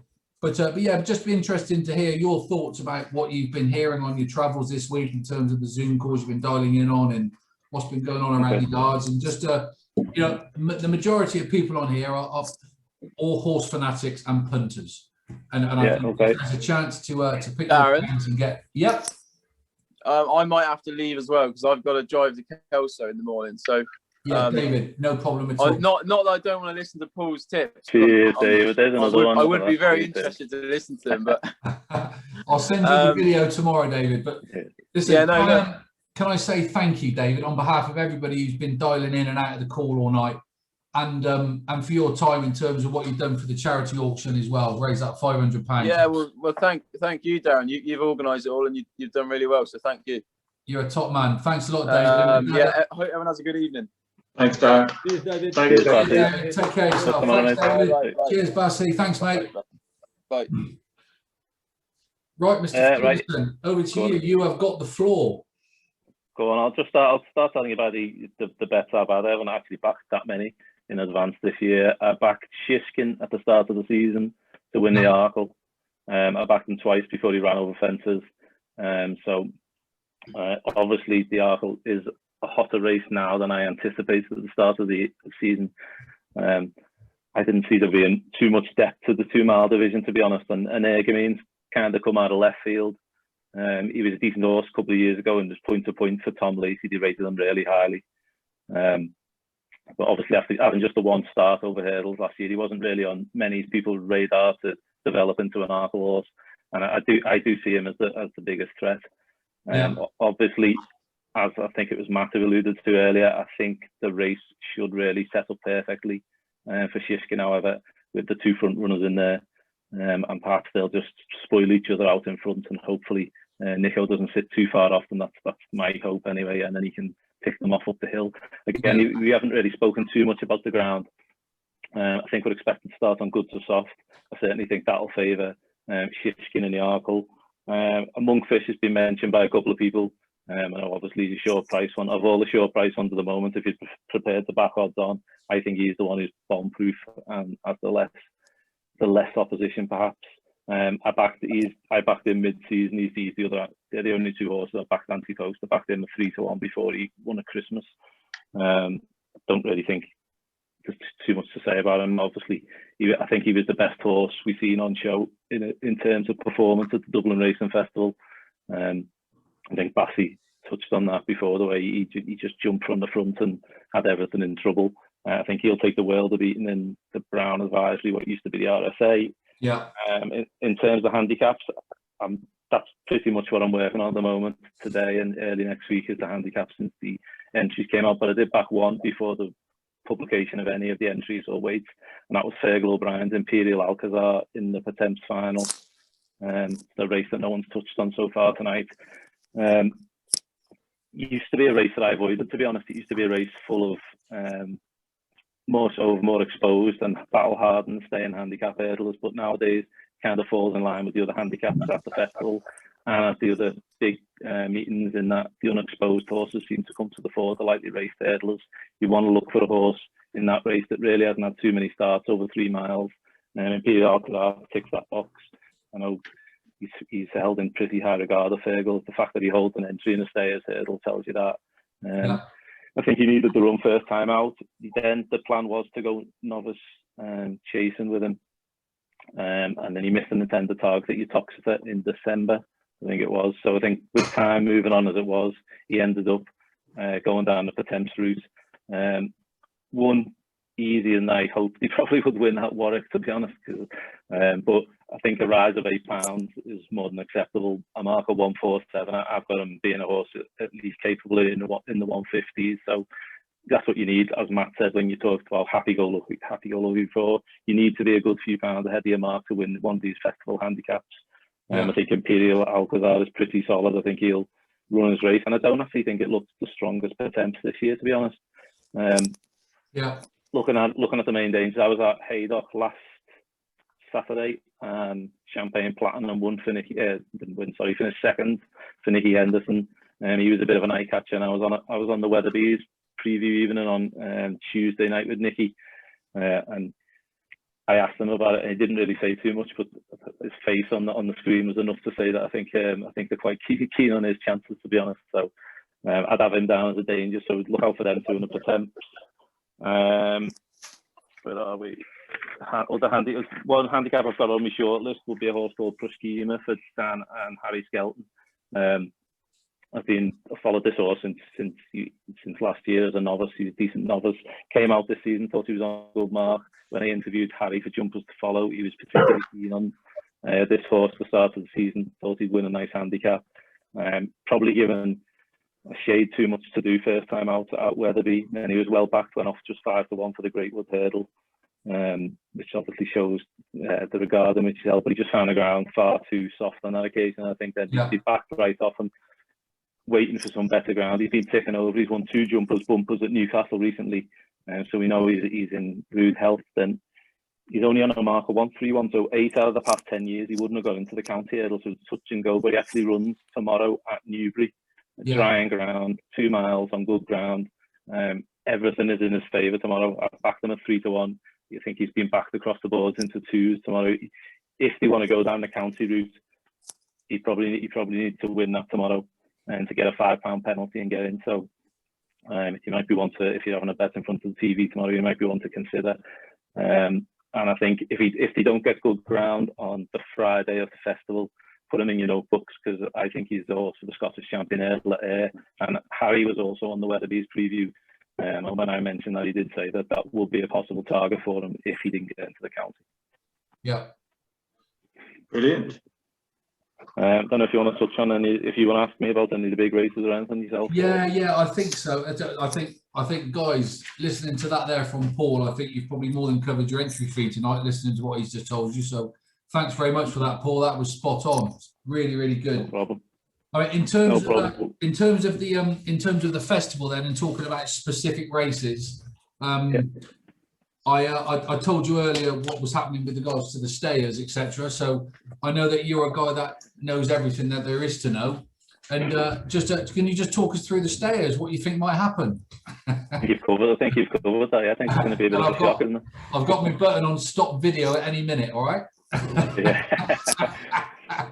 Well, you've all yourself on that covered syndication. I think he's got a great chance. I think it's a good move, to be honest. And I was on, I don't know what night that was on. Another night, I was on a preview night, and Ollie Bell, I think he'd been at the yard. Yeah. And I think he gives he let the cat out the bag on one night this week, saying that he was going down the stairs route. So I think you can blame him for part of that Tuesday or Wednesday night, Ollie? Paul, by any chance? Yeah, his dad Rupert was chairing the preview, and he popped up halfway through. I think he'd been in the yard, maybe. No coincidence that the next day or within 10 o'clock that night, Betfair and Bet365 took him from 25s into 12s and 16s. Yeah, there you go. Blame Ollie Bell. Yeah, that's right. As for the stayers itself, again, listening to the other lads earlier on, it'll be a great rematch between Paisley Park and Time Hill. I think it's hard to split them. It's probably one of the races I'll just watch and enjoy at the festival, to be honest. Obviously, cheering your lad on for you. But of the big two, I think I'd slightly be in Time Hill's camp myself. I think he's got the little bit more progression left in him. He's the up and comer. The last 7 winners have been second season hurdlers, so that's the kind of you want something, unless you're getting a multiple winner, you want something on an upward trajectory in the stayers. Time Hill hasn't done much wrong at all to me this year. I thought he was unlucky in the Albert Bartlett last year. He was ridden quite wide throughout by Dickey. I think he could have saved a bit more ground, to be honest. And he was unlucky twice on the run to the final flight. So I think it's everyone's talking about Monkfish. I think myself included as a banker, and he probably, if things would have been a little bit better, he could have beaten him last year. So you've got to respect Tarnhill, I think. So it's really funny because talking about the bankers, my banker of the festival, not that anybody's remotely interested, but my banker of the festival is Happy Go Lucky in the Ultima. Yeah, I think he'll go well. Like I was hoping Matt might have spoke a little bit more, to be honest. Yeah. About him, but maybe his silence is a tip in itself. I think he and his if I'm honest with you, Paul, I'd say he and his brothers probably haven't had enough bets on it yet. Then he'll come out and say he really fancies it when he's about 2-1 favourite. He's already tumbled in price, hasn't he? But whenever I'm looking at handicaps, anyone who reads my work, I know that I'm keen on backing novices and handicaps, especially this time of year. Unexposed and novices. He fits the profile. There's actually 3 of them I think that stand out in the Ultimate. There's Happy Go Lucky, Escaria, and they're all at the top of the market. Lieutenant Rocco, but Lieutenant Rocco I think needs deep ground and does have the chance to run in the RSA still. So he could be one out the equation. And the other one is Escaria 10, obviously trained by Gordon. So at this stage we don't know 100% what's going to happen with his horses. We're assuming they're going to run. But he also has the option of going to National and Chase. So it could end up being the Happy Go Lucky. That will be my short list of 3 in that race, and 2 of them might not well run. So I could see Happy Go Lucky going off 4 or 5-1 favourite, to be honest. I think carrying 10-13, knowing how important that's going to be on that kind of race, that's fantastic. Fantastic. Yeah, I don't think he'll man the ground at all, and the ground's definitely key on day one. I know there's probably been enough said about the Champion Hurdle, but in my opinion, the ground will be key to the Champion Hurdle because I think Epatant's got more pace than Honeysuckle, so if it is good to soft, and Goshen as well for that matter. I think Goshen got his ideal conditions at Wincanton, right-handed on deep ground, and he's going to be completely the opposite a week on Tuesday, I would have thought. So for me, I think if Epatant's back to the form we seen last year and the form we saw at Newcastle, I thought 7-2. I'm surprised she's drifted out to so big, to be honest. I just think she'll have a little bit more pace than Honeysuckle. Yeah. Is that one of the races, and I wouldn't mind picking your brain on this, Paul, one of the races we haven't touched on with regards to the guests we've had on through the evening is the Ballymore. Yeah, probably one of the races I'm most looking forward to be honest. Yeah, it looks a cracker, doesn't it, on paper? It really does. Yeah. So every year it does tend to be the better of the 3 novice hurdles, and I think by far this year it is definitely that. Is the way you've got 3 Grade 1 winners at the top of the market. And I'd be prepared to take on Willie Mullins, to be honest. That Gaillard de Menil. Yeah. The fact he had a hood on was slightly off-putting for me at such an early stage in his career. We'll just have a little slight question mark. I always think it's tough for a 5-year-old in the Ballymore against the 6-year-olds. Just at that stage of the career, I think the 6-year-olds have got a little bit more development.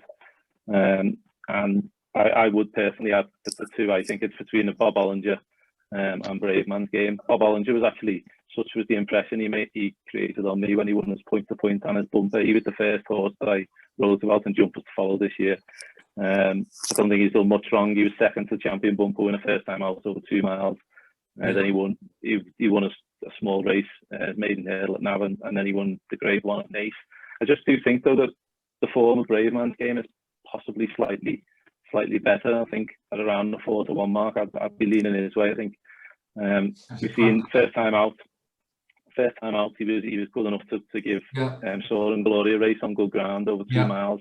We've seen Soar and Glory bolted up in the Betfair hurdle recently and is now rated 143.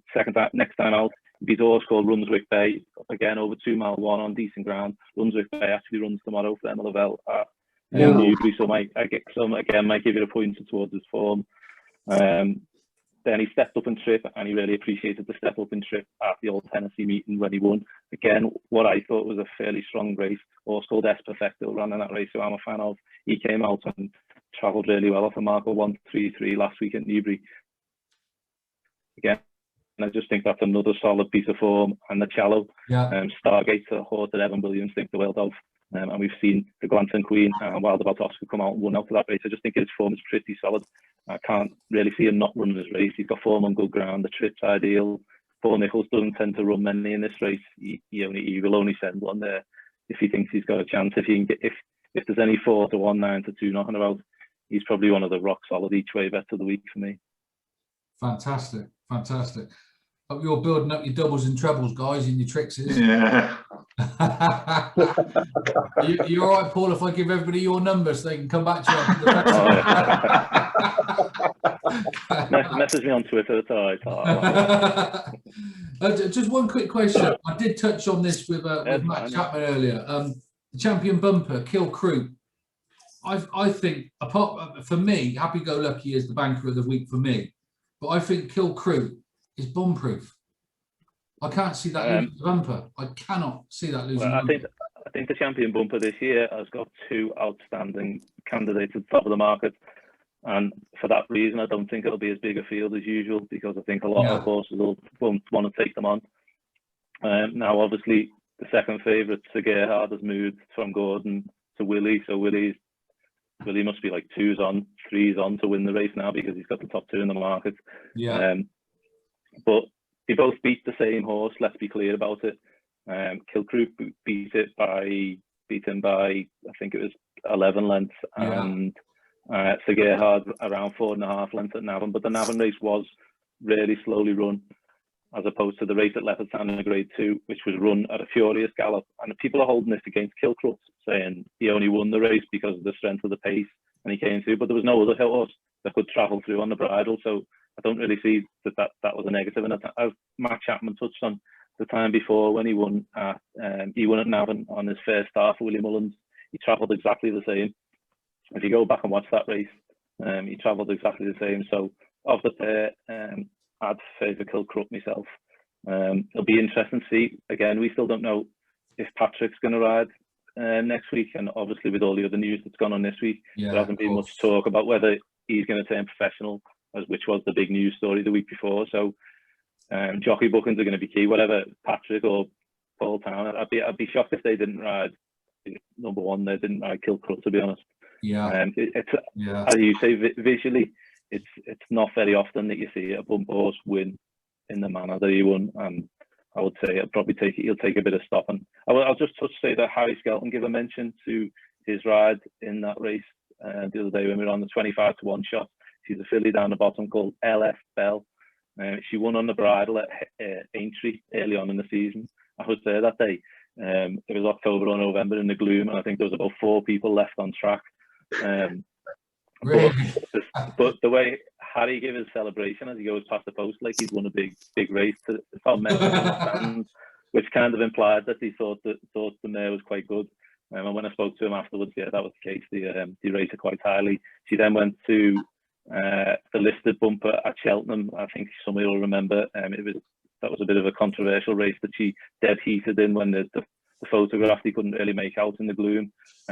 Incidentally, the horse that she dead heated with, Iskahar Lady, is entered up next week at Wincanton, I think. So again, might give you a pointer towards the form of LS Bell.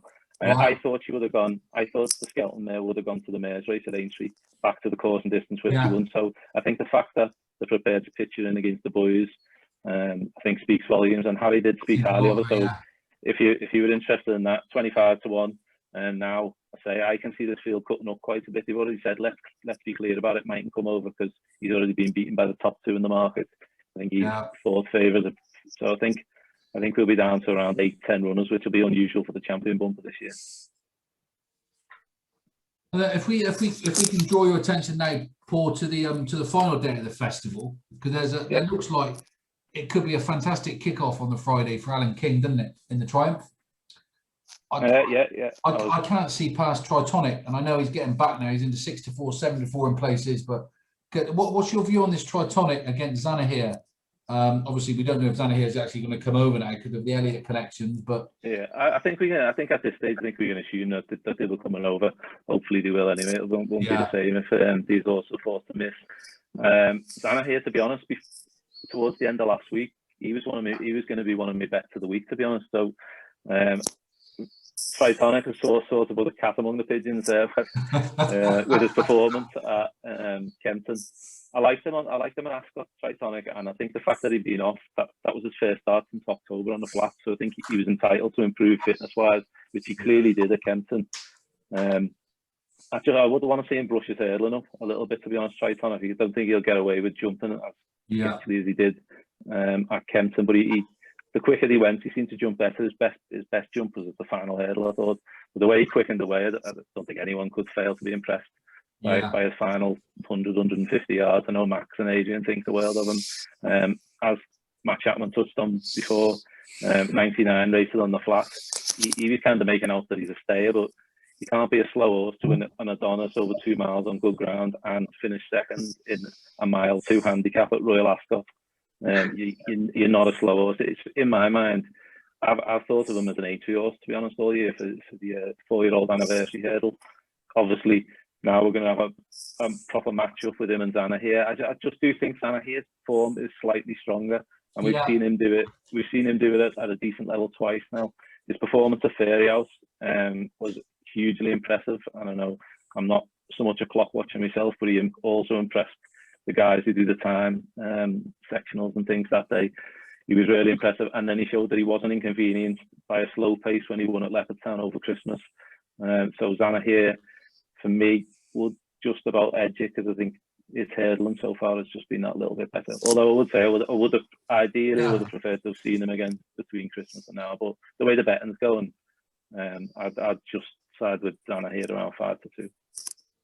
What? Just switching now, jumping from race to race, but I'd appreciate that on that, Paul, for the triumph. Just talking about the Albert Bartlett. As I said, I love the description Matt Nichols always gives. It's the potato race, and looking at this, we've had a few people tonight talk about Alaphilippe, talk about Barbados Bucks, etc. What's your view on the Albert Bartlett? Have you got a view? Have you thought about that, or you're not really covering that? Yeah, I've covered all the races. To be honest, I think it's a weak renewal. I think David touched on that before. He thought it didn't look the strongest the renewal. Renewals, I'd definitely go along with those lines. Yeah, when we were doing our preview today, Barbados Bucks looks pretty solid, but he hasn't been tested in graded company or anything. No. Alaphilippe was at Haydock when he won last week. The ground was pretty bad that day, and I thought he possibly would have been beaten by the Nichols horse that came down 2 out. So again, I wouldn't be too excited by much towards the top of the market there. Adramel, Tom Lacey's, he's around 16-1.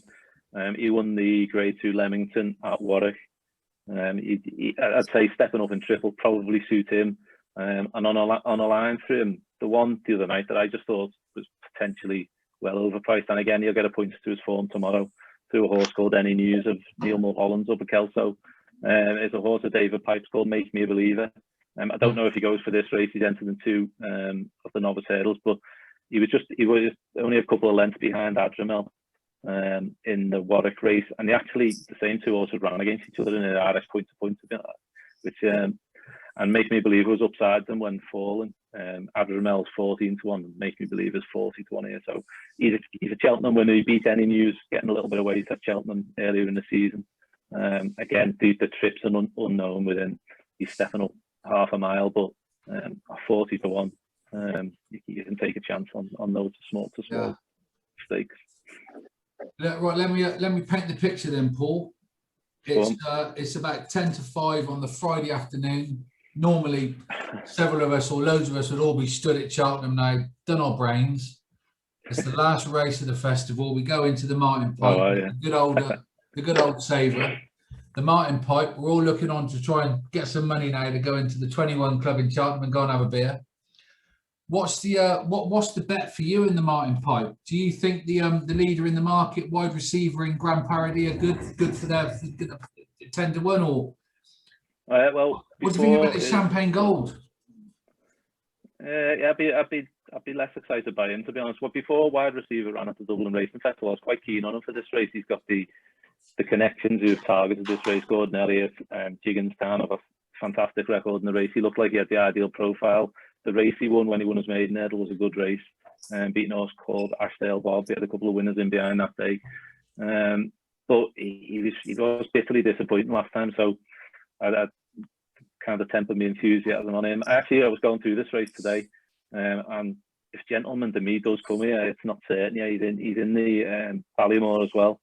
He's only ran once for Willie Mullins and JP. Yeah, I understand why he's pretty short. He's got the ideal, exactly the same profile as San Roy when he won the county last year. 2 runs in France. Yeah. Come over, one win. He'd been off for over 400 days. His 2 runs in France for as a 3-year-old. I watched them back this morning. And he travelled like a dream in both them races. So there's a bit more evidence to his form other than just that win at Nace to support it. And those 2 runs in France, he was surrounded by horses who've gone on to perform at graded level in chases this year in the 4-year-old chase division over in France. So trying to equate whether a mark of 139 is fair for him. He looks like he could be a graded class performer, and the way Willie's talking about him, say there's a chance that he still might take a chance in the Ballymore. But knowing the powerful connections, JP McManus, I wouldn't be surprised if he turned up here. If you do think he's if he did think he's such a graded class performing, I think they'd be expecting him to go very close here off 139. The only thing I'd say, quite often, this is quite a strongly run racing. You want something that'll stay. We haven't really got that evidence of him because he won his maiden over 2 miles, but and he made all that day. Ideally you want something held up in this race. But looking back at those 2 French runs, he was held up off the pace that day and travelled into them. He probably should have won on his first start in France. So he's quite lucky that he's still a novice in that respect. So, but yeah, I'd be pretty interested in him if he turns up here. Well, you know what, guys, it's fantastic. Now, between what Paul's given us in the last 20 minutes or so and what everybody else has given us, we've got the winner in the first on the Tuesday. We've got the winner in the last on the Friday. I wouldn't go that far. We've got the 4 winners across the 4 days in terms of the big classics. So I expect to see all your 6-folds on tomorrow. Just before we do start to sort of slowly wrap everything up, I've got one question from a guy here, Rob Nichols, Matt's brother from Kim Bailey's Port. He wants to ask you a question, if that's okay. Hi, Paul. Yeah. Hi, Rob. You're right, mate. About Adriamel, really. I'm a big fan of him. He's I've been a big fan of him since he won a bumper, beating the Edgar Wallace of Phil's and Matt's. And obviously you put him up in your book as a horse to follow as well. Can't remember what part of it, but I read it in there. I just wondered about the ground really in relation to him. All his form is on quite soft and heavy ground. And I didn't know whether you thought he'd handle a better surface. Yeah, I think going up in triples will help him on better ground. I don't think he'd have a chance in the Ballymore, to be honest, against those at the top of the market. So I wouldn't be at all surprised to see him. I think if he turns up, it'll be in the Albert Bartlett. I thought he was impressive at Sandown first time out. I was at Haydock the day he won. He won a small race in December. I think that was the day Royal Pagay beat Espoir de Rome. I think Matt was there with Espoir de Rome that day. And I was slightly disappointed by him. He was looking around and he wasn't very convincing that day. So I was surprised he was as short as he was for the Leamington, and he gave £3. I think it's worth remembering he gave weight to everything in the field at Warwick. He gave £3 away, I think, penalty to everything in the field. So I think that was a pretty good performance, even though mint conditions slightly let that form down. There's a couple in behind who've come out and won. Midnight River for Dan and Harry Skelton came out and won at Ascot. JBY, who was a horse I think is worth noting if he goes in a handicap somewhere, maybe Aintree or for Alan King. So I don't think that's a bad piece of form, and as I say, I think it's a fairly ordinary enough Albert Bartlett, so certainly wouldn't put you off him at 14 to 1, 16 to 1 if he turns up. Yeah. Thank you. Guys, you can all appreciate Paul is probably the one serious guy we've had on all night who knows his stuff. Everybody's come on for the humour and the interest in sharing, but I don't know what it is, whether they're taking the piss or something, but my phone keeps messaging up. I've seen Ollie's name Matt's name pop up, so I don't know if that's they could still be watching just at the video, listening. But yeah, honestly, all joking aside, Paul, your knowledge, you do what you do for a living because you're very, very, very good and knowledgeable and well connected in terms of what you do. And I think, guys, I can't stress enough, we've been spoilt by some of the people we've had join us tonight, with the John Frankhams, the Matt Chapmans, the Ollie Murphys, you know, going through Colwell and Matt Nichols, going through the whole tribe of people that we've had on tonight. It's been incredible. But to finish off with a guy like Paul, I think just epitomises what this evening's been all about. You know, it's been a real good celebration of what's coming up in terms of the festival in the next 2 weeks. We've got access to some really key people within the industry across the sections, whether it's training, riding, historical, current, journalists, everything else. And I think it'd be a shame to let this opportunity go now. I'll ask everybody just the once, but it'd be a shame to let this opportunity go. Has anybody got any question that they'd like to pose to Paul Ferguson before he goes? I've got one, Darren. Yeah, now I know you're pissed. I'm going to give a quick disclaimer here before Jeremy speaks. He's pissed. No, it's a really easy one, mate. You're so knowledgeable, it's incredible. But have you any tip for tomorrow, or play at the Cheltenham, so I can build up some Cheltenham money? And then after you've answered this, Paul, I've got Alex Matton who wants to ask a question about a lucky 15 for tomorrow. So this could go on till about there you go. No problem. Honestly, it's fine. But excellent. Callum, we'll come to you in a second as well, mate. All right, we all make there as well. No problem. Yeah, no worries. Jeremy, I'll back 2 horses tomorrow. Proshima, it's the horse I'm really keen on tomorrow, as I've already touched upon.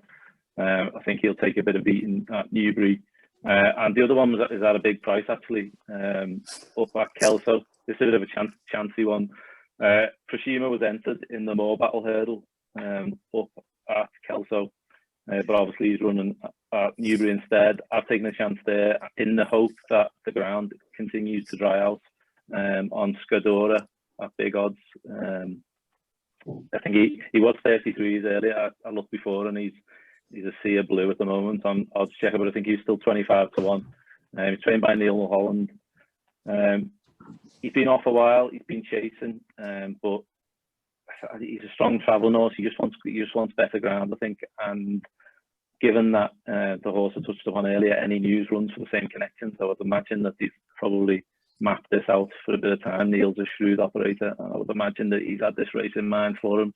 And I was doing a podcast or video with Sport and Life yesterday, and one of their tipsters, Matt Brocklebank, I think he's put him up as well tonight, so I think that's why his price has contracted. But obviously he's not a strong bet by any means, a 33 to 1 shot, but I didn't think he should have been anywhere near that price, and I can see him running well. And then one on Sunday I'm looking forward to seeing in the bumper.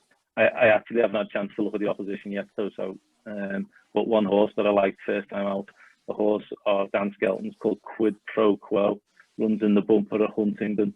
It won a Hereford first time out, beat a horse of Max McNeil's and Paul Nichols called Shearer, who came and won at Warwick, and he goes for the champion bumper now. There was another 3 winners further back down the field. Quid Pro Quo is a half-brother Gypsy Island, who was a top-class bumper mare a couple of years ago.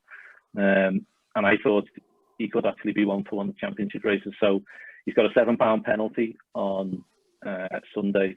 So he's going to need to be above average to win that. But if he can do that, I wouldn't be surprised then to see him go to Aintree, possibly for the Grade 2.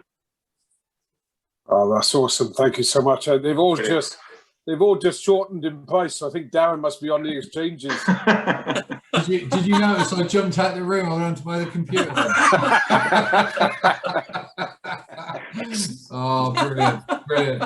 Right, who was the next question? There was some hands went up. It was Callum. Fozzie. Yeah, Fozzie. Yeah, in the race tomorrow at Kelso, I got my eye on in the Scudera race, Paul. Yeah. I saw a thing with Barry Orr during the week, and he was suggesting that the Emmett Mullins horse has visited here, the Shunter. The Shunter, yeah. I can understand why he's favourite. Like he obviously won the Greatwood earlier in the year. That was on deep ground, though. But he was an eye catcher over fences last time at Leopardstown. He's been mixing hurdles and fences. I'd have him to say I think he deserves to be favourite. I wouldn't put anyone off him. But he's got entries all over the place at Cheltenham over hurdles and fences. So God knows where he's going to turn up. But it's a valuable race tomorrow, and I don't know if any of you are aware, but there's a new bonus being put up for the More Battle Hurdle. So it's kind of like the Imperial Cup. If any horse wins that tomorrow, I think it's a 75 grand bonus if you go and win any race at Cheltenham. So again, Emmett Mullins, he's a shrewd operator. He brought one over to win the Grade 2 Dovecot last week. So again, once the prize money was announced, I'm not surprised that he targeted the race. To be honest, I wouldn't put you off him. Thank you. No problem. Brilliant. Cheers. Thanks, Fuzzy. Callum, your mate there. Well, I keep saying Callum, your mate. What's his name? Patrick, thank you very much. Patrick, hi Patrick. Cheers, Paul. Thank you very much for tonight. Thoroughly enjoyed it. Just a question. I was reading your article earlier on Racing Post, Racing Net, sorry, and I see you mentioned Sir Gerhard. Are you? I know you didn't really touch on him tonight. He's not a fancy now. I've champion bumper. I think who's going to win then? That's all I need to know. Still there? Oh, go on, man. I think Ben needs to go on mute. Ben is. Yeah, Ben. Yeah, Ben. Ben's been ejected. Don't worry. Oh, sorry. Sorry. What was the question again? So Gerhard and the champion bumper. That's correct. Yes. Sorry, I think the two of them are well above average, and for that reason, I think the champion bumper will cut up, because I don't think, whereas people, the old adage, don't be scared of one horse, you're taking on two potentially top class bumper horses. I think they're again, if you just go on a strict form line from Let's Be Clear About It, Kilcruit would be the one, and it's not actually just through Let's Be Clear About It. There was a couple in behind in the Navan race that ended up being beaten 60 and 90 lengths at the Dublin Racing Festival. So I know people are saying the race was set up for him at Leopardstown, Kilcruit, but again, my counter argument to that will be he was the only horse good enough to travel on the bridle through that. If that was the case, everything off the back would have travelled to the same point. You still got to be a top class horse, in my opinion, to be able to travel the way he did. So, and I would always look at a piece of form like that. Yet one horse might disappoint, but if the three of them were beaten further, I would be inclined to think that the Leopardstown form was slightly stronger personally. So, and then add into the fact that Sir Gerhard's moved stables at a slightly interrupted preparation. I know Matt and Carl, they'd know more about that kind of thing than I would, but my personal opinion was, and we've spoke about it on a couple of the previews this week, it can't benefit the horse. The only thing it could be to any of these horses, in my opinion, will be slightly detrimental, if anything, or have no effect. I don't think moving this close to the event, and I get their point about horses travel around to different places all around the world and things, but it's probably got a week and a half on the gallops, and I've been to a lot of stables in England, but I've never been to either Willie Mullins or Gordon Elliott or Henry de Bromhead, so I wouldn't know what the difference was between their gallops or what feed they have or things like that. Again, Ruby Walsh touched on it last night on the road to Cheltenham, so these people who would know a lot more than me in this regard, but personally, I would just think it would be just slightly something to have in mind, and of the pair, I'd go with Kilcruit personally. Fair enough. Yeah, lovely. 100%. Thank you. Thank you. No problem. I'm just touching on that about the ones that have moved. That's the only negative I can find with Envoy Allen. Yeah, that's like, and that might not be a negative. Again, like it might not affect him. And to say of some of the horses that have moved, he looks to be a horse who he looks to take everything in his stride. To be honest, he doesn't look like a horse who gets wound up. I've seen him at Cheltenham the last 2 years in the paddock, and it doesn't look like he has a care in the world, to be honest. So I'd imagine if there's any type of horse to take that kind of thing well, it'd be Envoy Allen. I've been asked a question here by Johnny Meadows. It's Paul, what's the race you're looking forward to the most and why in the festival? Probably the Arkle, to be honest. A vested interest, obviously, having my anti-post bet on Chicken, but that aside, I think it does look like a cracking race, and sometimes when you get these races where they're built up to be a match, they can be a letdown. But the fact that Enniganim and All Mankind are going to go forward means that the race should be truly run. So there shouldn't really be any excuses, and hopefully the best horse will win. And we touched on the Ballymore. I'm looking forward to the Ballymore as well. Yeah. I got to be honest, I'm looking forward to the stayers myself, mate. But obviously, for obvious reasons. Yeah. Well, Phil's on. Can you give us an update on the Edgar Wallace? Say again. Can we get an update on the Edgar Wallace while Phil's on there? Oh yeah, absolutely. Yeah, good show. Yeah, the Edgar Wallace he's been at Jason Maguire's. He's been back at Kim's now for about 2 weeks, so he should be ready to run in the next 2 to 3 weeks, we think. I thought that was a good race that he ran in the Doncaster. There'd be another one for the Notebook next week. There's also who ran in the Doncaster race called Up for Parole of Jamie Snowden's. He wears the colours of Chips Keswick, who won at the festival for Jamie, and he was a wide margin point-to-point winner before that Doncaster race. I actually backed him, and he got backed in from 16 to 3-1, and he went off quite hard in front and didn't really get home. He either needs to settle, but his entries, he's got 3 entries next week, and they're all over 2 miles or 2 miles one. So coming back and triple help him, I think. So obviously yourself, so you'd be interested in seeing him go well, and I'd be disappointed if he didn't run a big race wherever he turns up next week. We're hoping Edgar Wallace would run a big race for his next back. I mean, yeah. And after the last race, I mean, he had a breathing up. I mean, they thought because he was lugging all the way, he thought he may need it. It didn't sound like he needed it, but they decided to give him a breathing up just to see if it makes a difference. Okay, should be winning the race before the season's out, though, shouldn't he? Yeah. Sorry, you'd be hopefully to win a race or two before the season's out, wouldn't you? Yeah, hopefully. Yeah, I mean, we expected it before the season started, and he had a couple of interruptions. He got a slight injury on his first race, and then he put him out for a bit. So he's a bit interrupted season, but hopefully we're hoping for more from him, shall we say? Good stuff. Well, if you win now into March, aren't you? So you can then compete in novices at the start of next season as well. Then, so. Exactly that. Yeah. Excellent. Has anybody else got any questions for Paul? Yeah, Alex Matton, do you want to turn your mic on, mate? It needs to be a sensible question. Alex is a new owner at Kim Bailey's Yard, by the way, Paul. Okay. Hello, Alex. Hi, Paul. A few of us are going to Dublin next year, and we're doing a lucky 15 every Saturday. And tomorrow is the first one, and I got to go first, so I have to win. No pressure. No pressure. I'll put Proshima top of the list. Who? Sorry. Proshima at Newbury. I think it's the. Hang on 1 second. It's all gone quite. Look at all the heads gone down. Everybody's heads gone down, Paul. Everybody's looking at their phones. He's the only horse I'd be confident about tomorrow, really. Are you lucky 15? What, you want me to give you 4 winners? You're not happy with 1? I don't like giving tips out. I don't back myself. That's like so.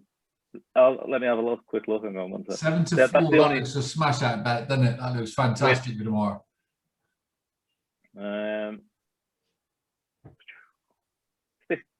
No, but you should have asked Matt how Java point was before he disappeared. I think 2 for Gold wins tomorrow. You think that's the one Ollie Bell's involved in, isn't it? Yeah, I honestly think 2 for Gold wins tomorrow.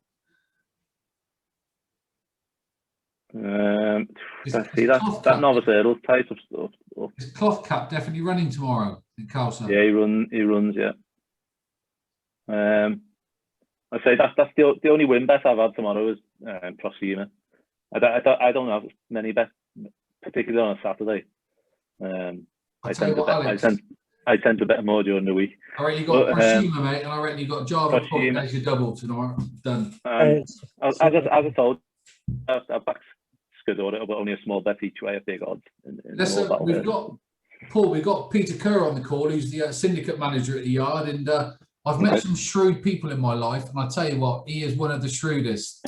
He's one of the guys who, as the tapes go up, he said, I've had a cheeky 50 on this, and it bolts up at 12 to 1, and you think, how the fucking hell did you pick that? But so he knows his onion. So he never arranged me to have a breakfast when I've been at the stable. Yeah, I know. Come on the wrong time. Peter, are we looking at Java Point tomorrow? Is that a good double with Fukushima? Sayadam in the bumper. Sayadam in the Which, bumper. oh, the bumper. Right, Newbury. Kelso. Goes well. Kelso. Does it? Okay, there you go. That's no wonder Matt. That's why Matt dived off, because he knew I'd be putting these questions to him. So yeah, so he went into hiding. Matt and Bassi are gone now. They knew what was coming. Yeah, they knew what they were going to get then. And it's interesting, isn't it? Nico's on Java Point then at Newbury, and Bass is on Sayadam, and I assume Bassi's gone up to ride 2 for gold, hasn't he? So yeah, that'd be the reason he's gone up there. So yeah, exactly. Yeah, that's superb. Any others before I? You got anybody else got any questions before we let this guy go? Stu Ballatine, here we go, another horse owner from Kim Bailey's yard. Stuart, over to you, mate. We need you to come off mute. Sorry guys. There you go. Excellent. Just the last one about vindication, Paul, and you obviously quite controversial that they're going for the stayers rather than the Gold Cup, because going back over hurdles. Do you think that it's too much of a challenge for a chaser who's a big jumper like Vindication to go back over hurdles with faster jumping at a championship level? Do you think he can do it? Yeah, thanks for joining us tonight, Stuart. We're just going to let you go now. Yeah, sorry. We've seen lots of horses do in the past. Ollie was talking about brewing up a storm before he came back to hurdles. Obviously, before he won his big race, he had a stepping stone of running a handicap. I think ideally maybe Vindication could have had the spin over hurdles, but Matt and Kimmel know better than anyone. Our schooling's gone home, and I think a couple of people have touched on it. It's a wide open race. If you look back at his form, I think you were given Champ £6 that day at Ascot, weren't you? He certainly was. I can tell you anything you know about that race, Paul. I was at Haydock watching it. On the big screen. I know you are. I think you remember it well. Yeah, absolutely. First flow one. Yeah, I was going to say first flow one that day. Yeah, he did. Yeah, he did. So, well, ideally, if I was, maybe I'd have tried to have a run over hurdles. I don't know when the decision came about, though. I assume it's a fairly recent decision, was it? Yeah. To go back hurdle? Yeah. Yeah. Darren's only just decided. Yeah. We had a syndicate meeting about 2 days ago, and we all decided then. But yeah, he might end up in the Gold Cup, yeah. Oh, that'd be funny. Boy, that's falling apart. Yeah. I'll tell you one thing for sure, Peter. If he runs in the Gold Cup now, Matt owes me a fortune because he told me to cash it on me bets yesterday.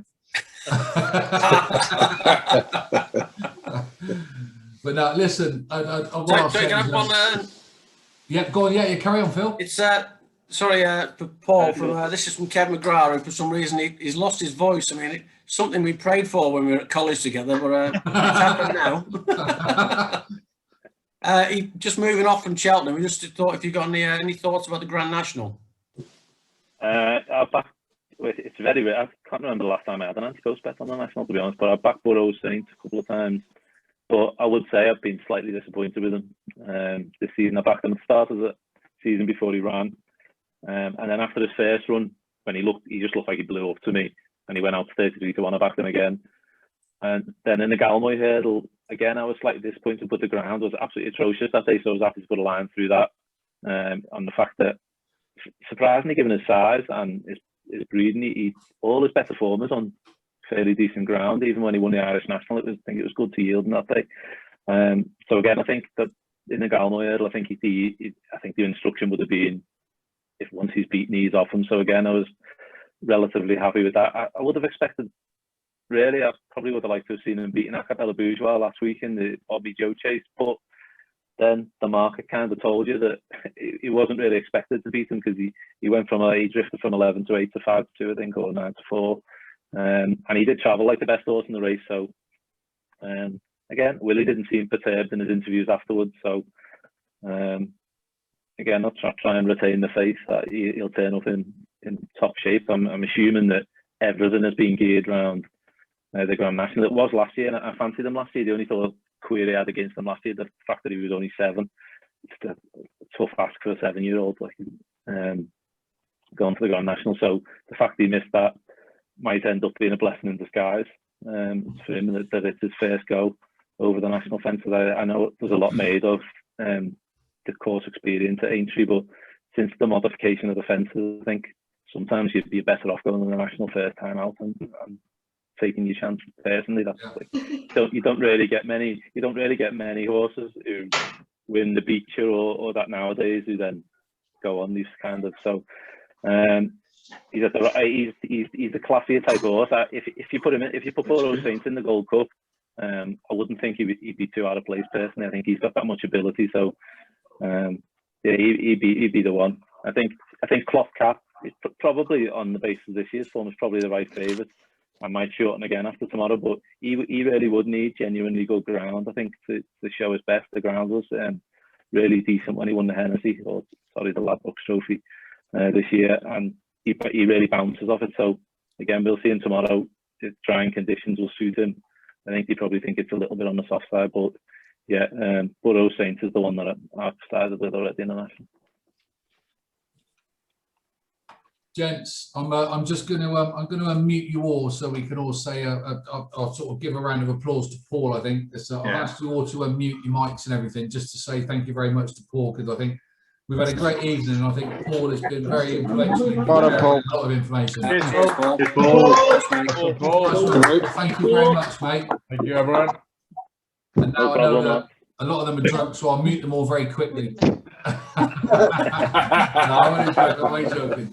But seriously, Paul, and I speak on behalf of them.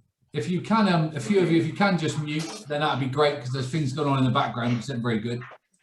But what I will say is just a very quick one to say thank you very, very much, Paul, for what you've done tonight. You've sat in all night. You've been very sort of approachable and very flexible during the last couple of weeks trying to organise this. So thank you very much. And I'd encourage all of you, if ever you bump into Paul at the races, whether it's Cheltenham, whether it's Worcester, whether it's wherever it might be, just go out and talk to him. He's the most approachable guy you'll ever wish to meet when it comes to betting in horses and knowledge. He won't turn anybody away or have a question denied or whatever. So thank you so much, Paul. Thanks for your time. I know you're a busy guy, and I feel privileged that you've given up 2 or 3 hours of your night tonight, bearing in mind the circles you operate in. So thank you very, very much. No problem at all, Darren. It's a pleasure to be here, to be honest.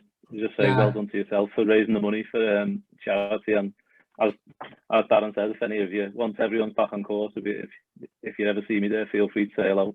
Yeah, brilliant. Thank you so much. Nice to be part of it. No problem. Yeah, fantastic. Enjoy the rest Thank of the you night, very much, Paul. Good luck at Cheltenham, everyone, especially with Vindication. Yeah, yay, fantastic. That's what I want. Cheers, Paul. Thanks, Paul. Cheers, mate. Take care of yourself. Cheers, Paul. Cheers, Thank mate. you. Bye, boys. Bye. Right, everybody, I'm gonna make a move now. I think it's I've been talking now since 6:15. I'm absolutely knackered. I hope you've. How do you think we feel? I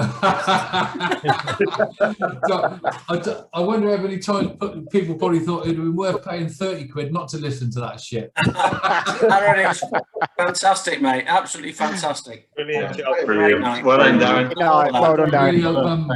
I really hope you've all enjoyed it, guys. Great job keeping it all together. Thanks, mate. You've done a great job. You've done a brilliant job. Yeah, I thoroughly enjoyed it. Yeah, the night would have been a success without you guys. And I think it's a credit to everybody. You know, we've raised 3,000, give or take 3,200 quid, I think, with Callum and his mate over there going up with having a day with the races at Bassey and everything. I still can't remember your name. Patrick. There you go. CMP, Callum and Patrick. But yeah, it's been fantastic. So thank you all so much for all your generosity, your support. It only took 3 weeks to organise this. It just goes to show, doesn't it, what we can do if we all put our heads together and just get together. 30, 40 blokes. We've raised £3.5 grand, and that could go a long way at Oaksey House over at Lambourne in terms of one of the jockeys we're watching tomorrow, next week at the festival. Falls down, horse steps on him, has a breakdown, needs mental assistance, whatever it might be. That £3.5 grand, it goes such a long way. Trust me. When you go and see that operation, if ever you get a chance, go and do it. It's a wonderful, wonderful, wonderful setup. So I think what we look to do is next year we get to the festival next year, and we'll probably try and do a cheeky another one of these again next year because we've got people who support it, and we'll try and get the 5 or 6 grand next year. But yeah. Thanks. Hey, Darren. Who's speaking now? Jeremy. Good luck with Vindication, mate. Yeah, top man. Thank you, mate. Much appreciated. I think everybody on this call now, if Vindication wins, we all win, yeah? Yeah, man. It's the making of a syndicate, Darren. Yeah, exactly. I tell you, this is a great time for you, Peter. Look, you've got 15 people who want to buy a horse. And just to let everybody know, we did the draw. My wife and I did the draw earlier for the free £25 bet for the Injured Jockey Fund, and Kevin McGrath actually won it. So Kevin, if you can email me, if you can drop me an email, mate, tonight or tomorrow with your £25 bet for the Injured Jockey Fund, that'd be fantastic. And then we'll put the bet on for you. All right? Superb. Excellent. It's not very often Evertonians win. I'd love to be in his house if you ever win a couple of £100 on the lottery. Look at him.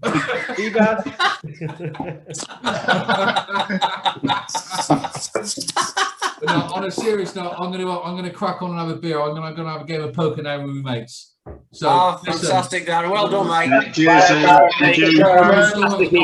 Darren. Cheers, mate. Top evening. Thank you very, Should we very much. email you about the auction? Yeah, I'll be in touch, Callum. I'll drop you an email later on. I'll speak to Maccas and sort it out with you. Darren, Cheers, mate. Cheers, Callum. Thanks, Cheers, Patrick. guys. Thanks, everybody. Cheers. Bye. Darren, thanks. No worries. Bye.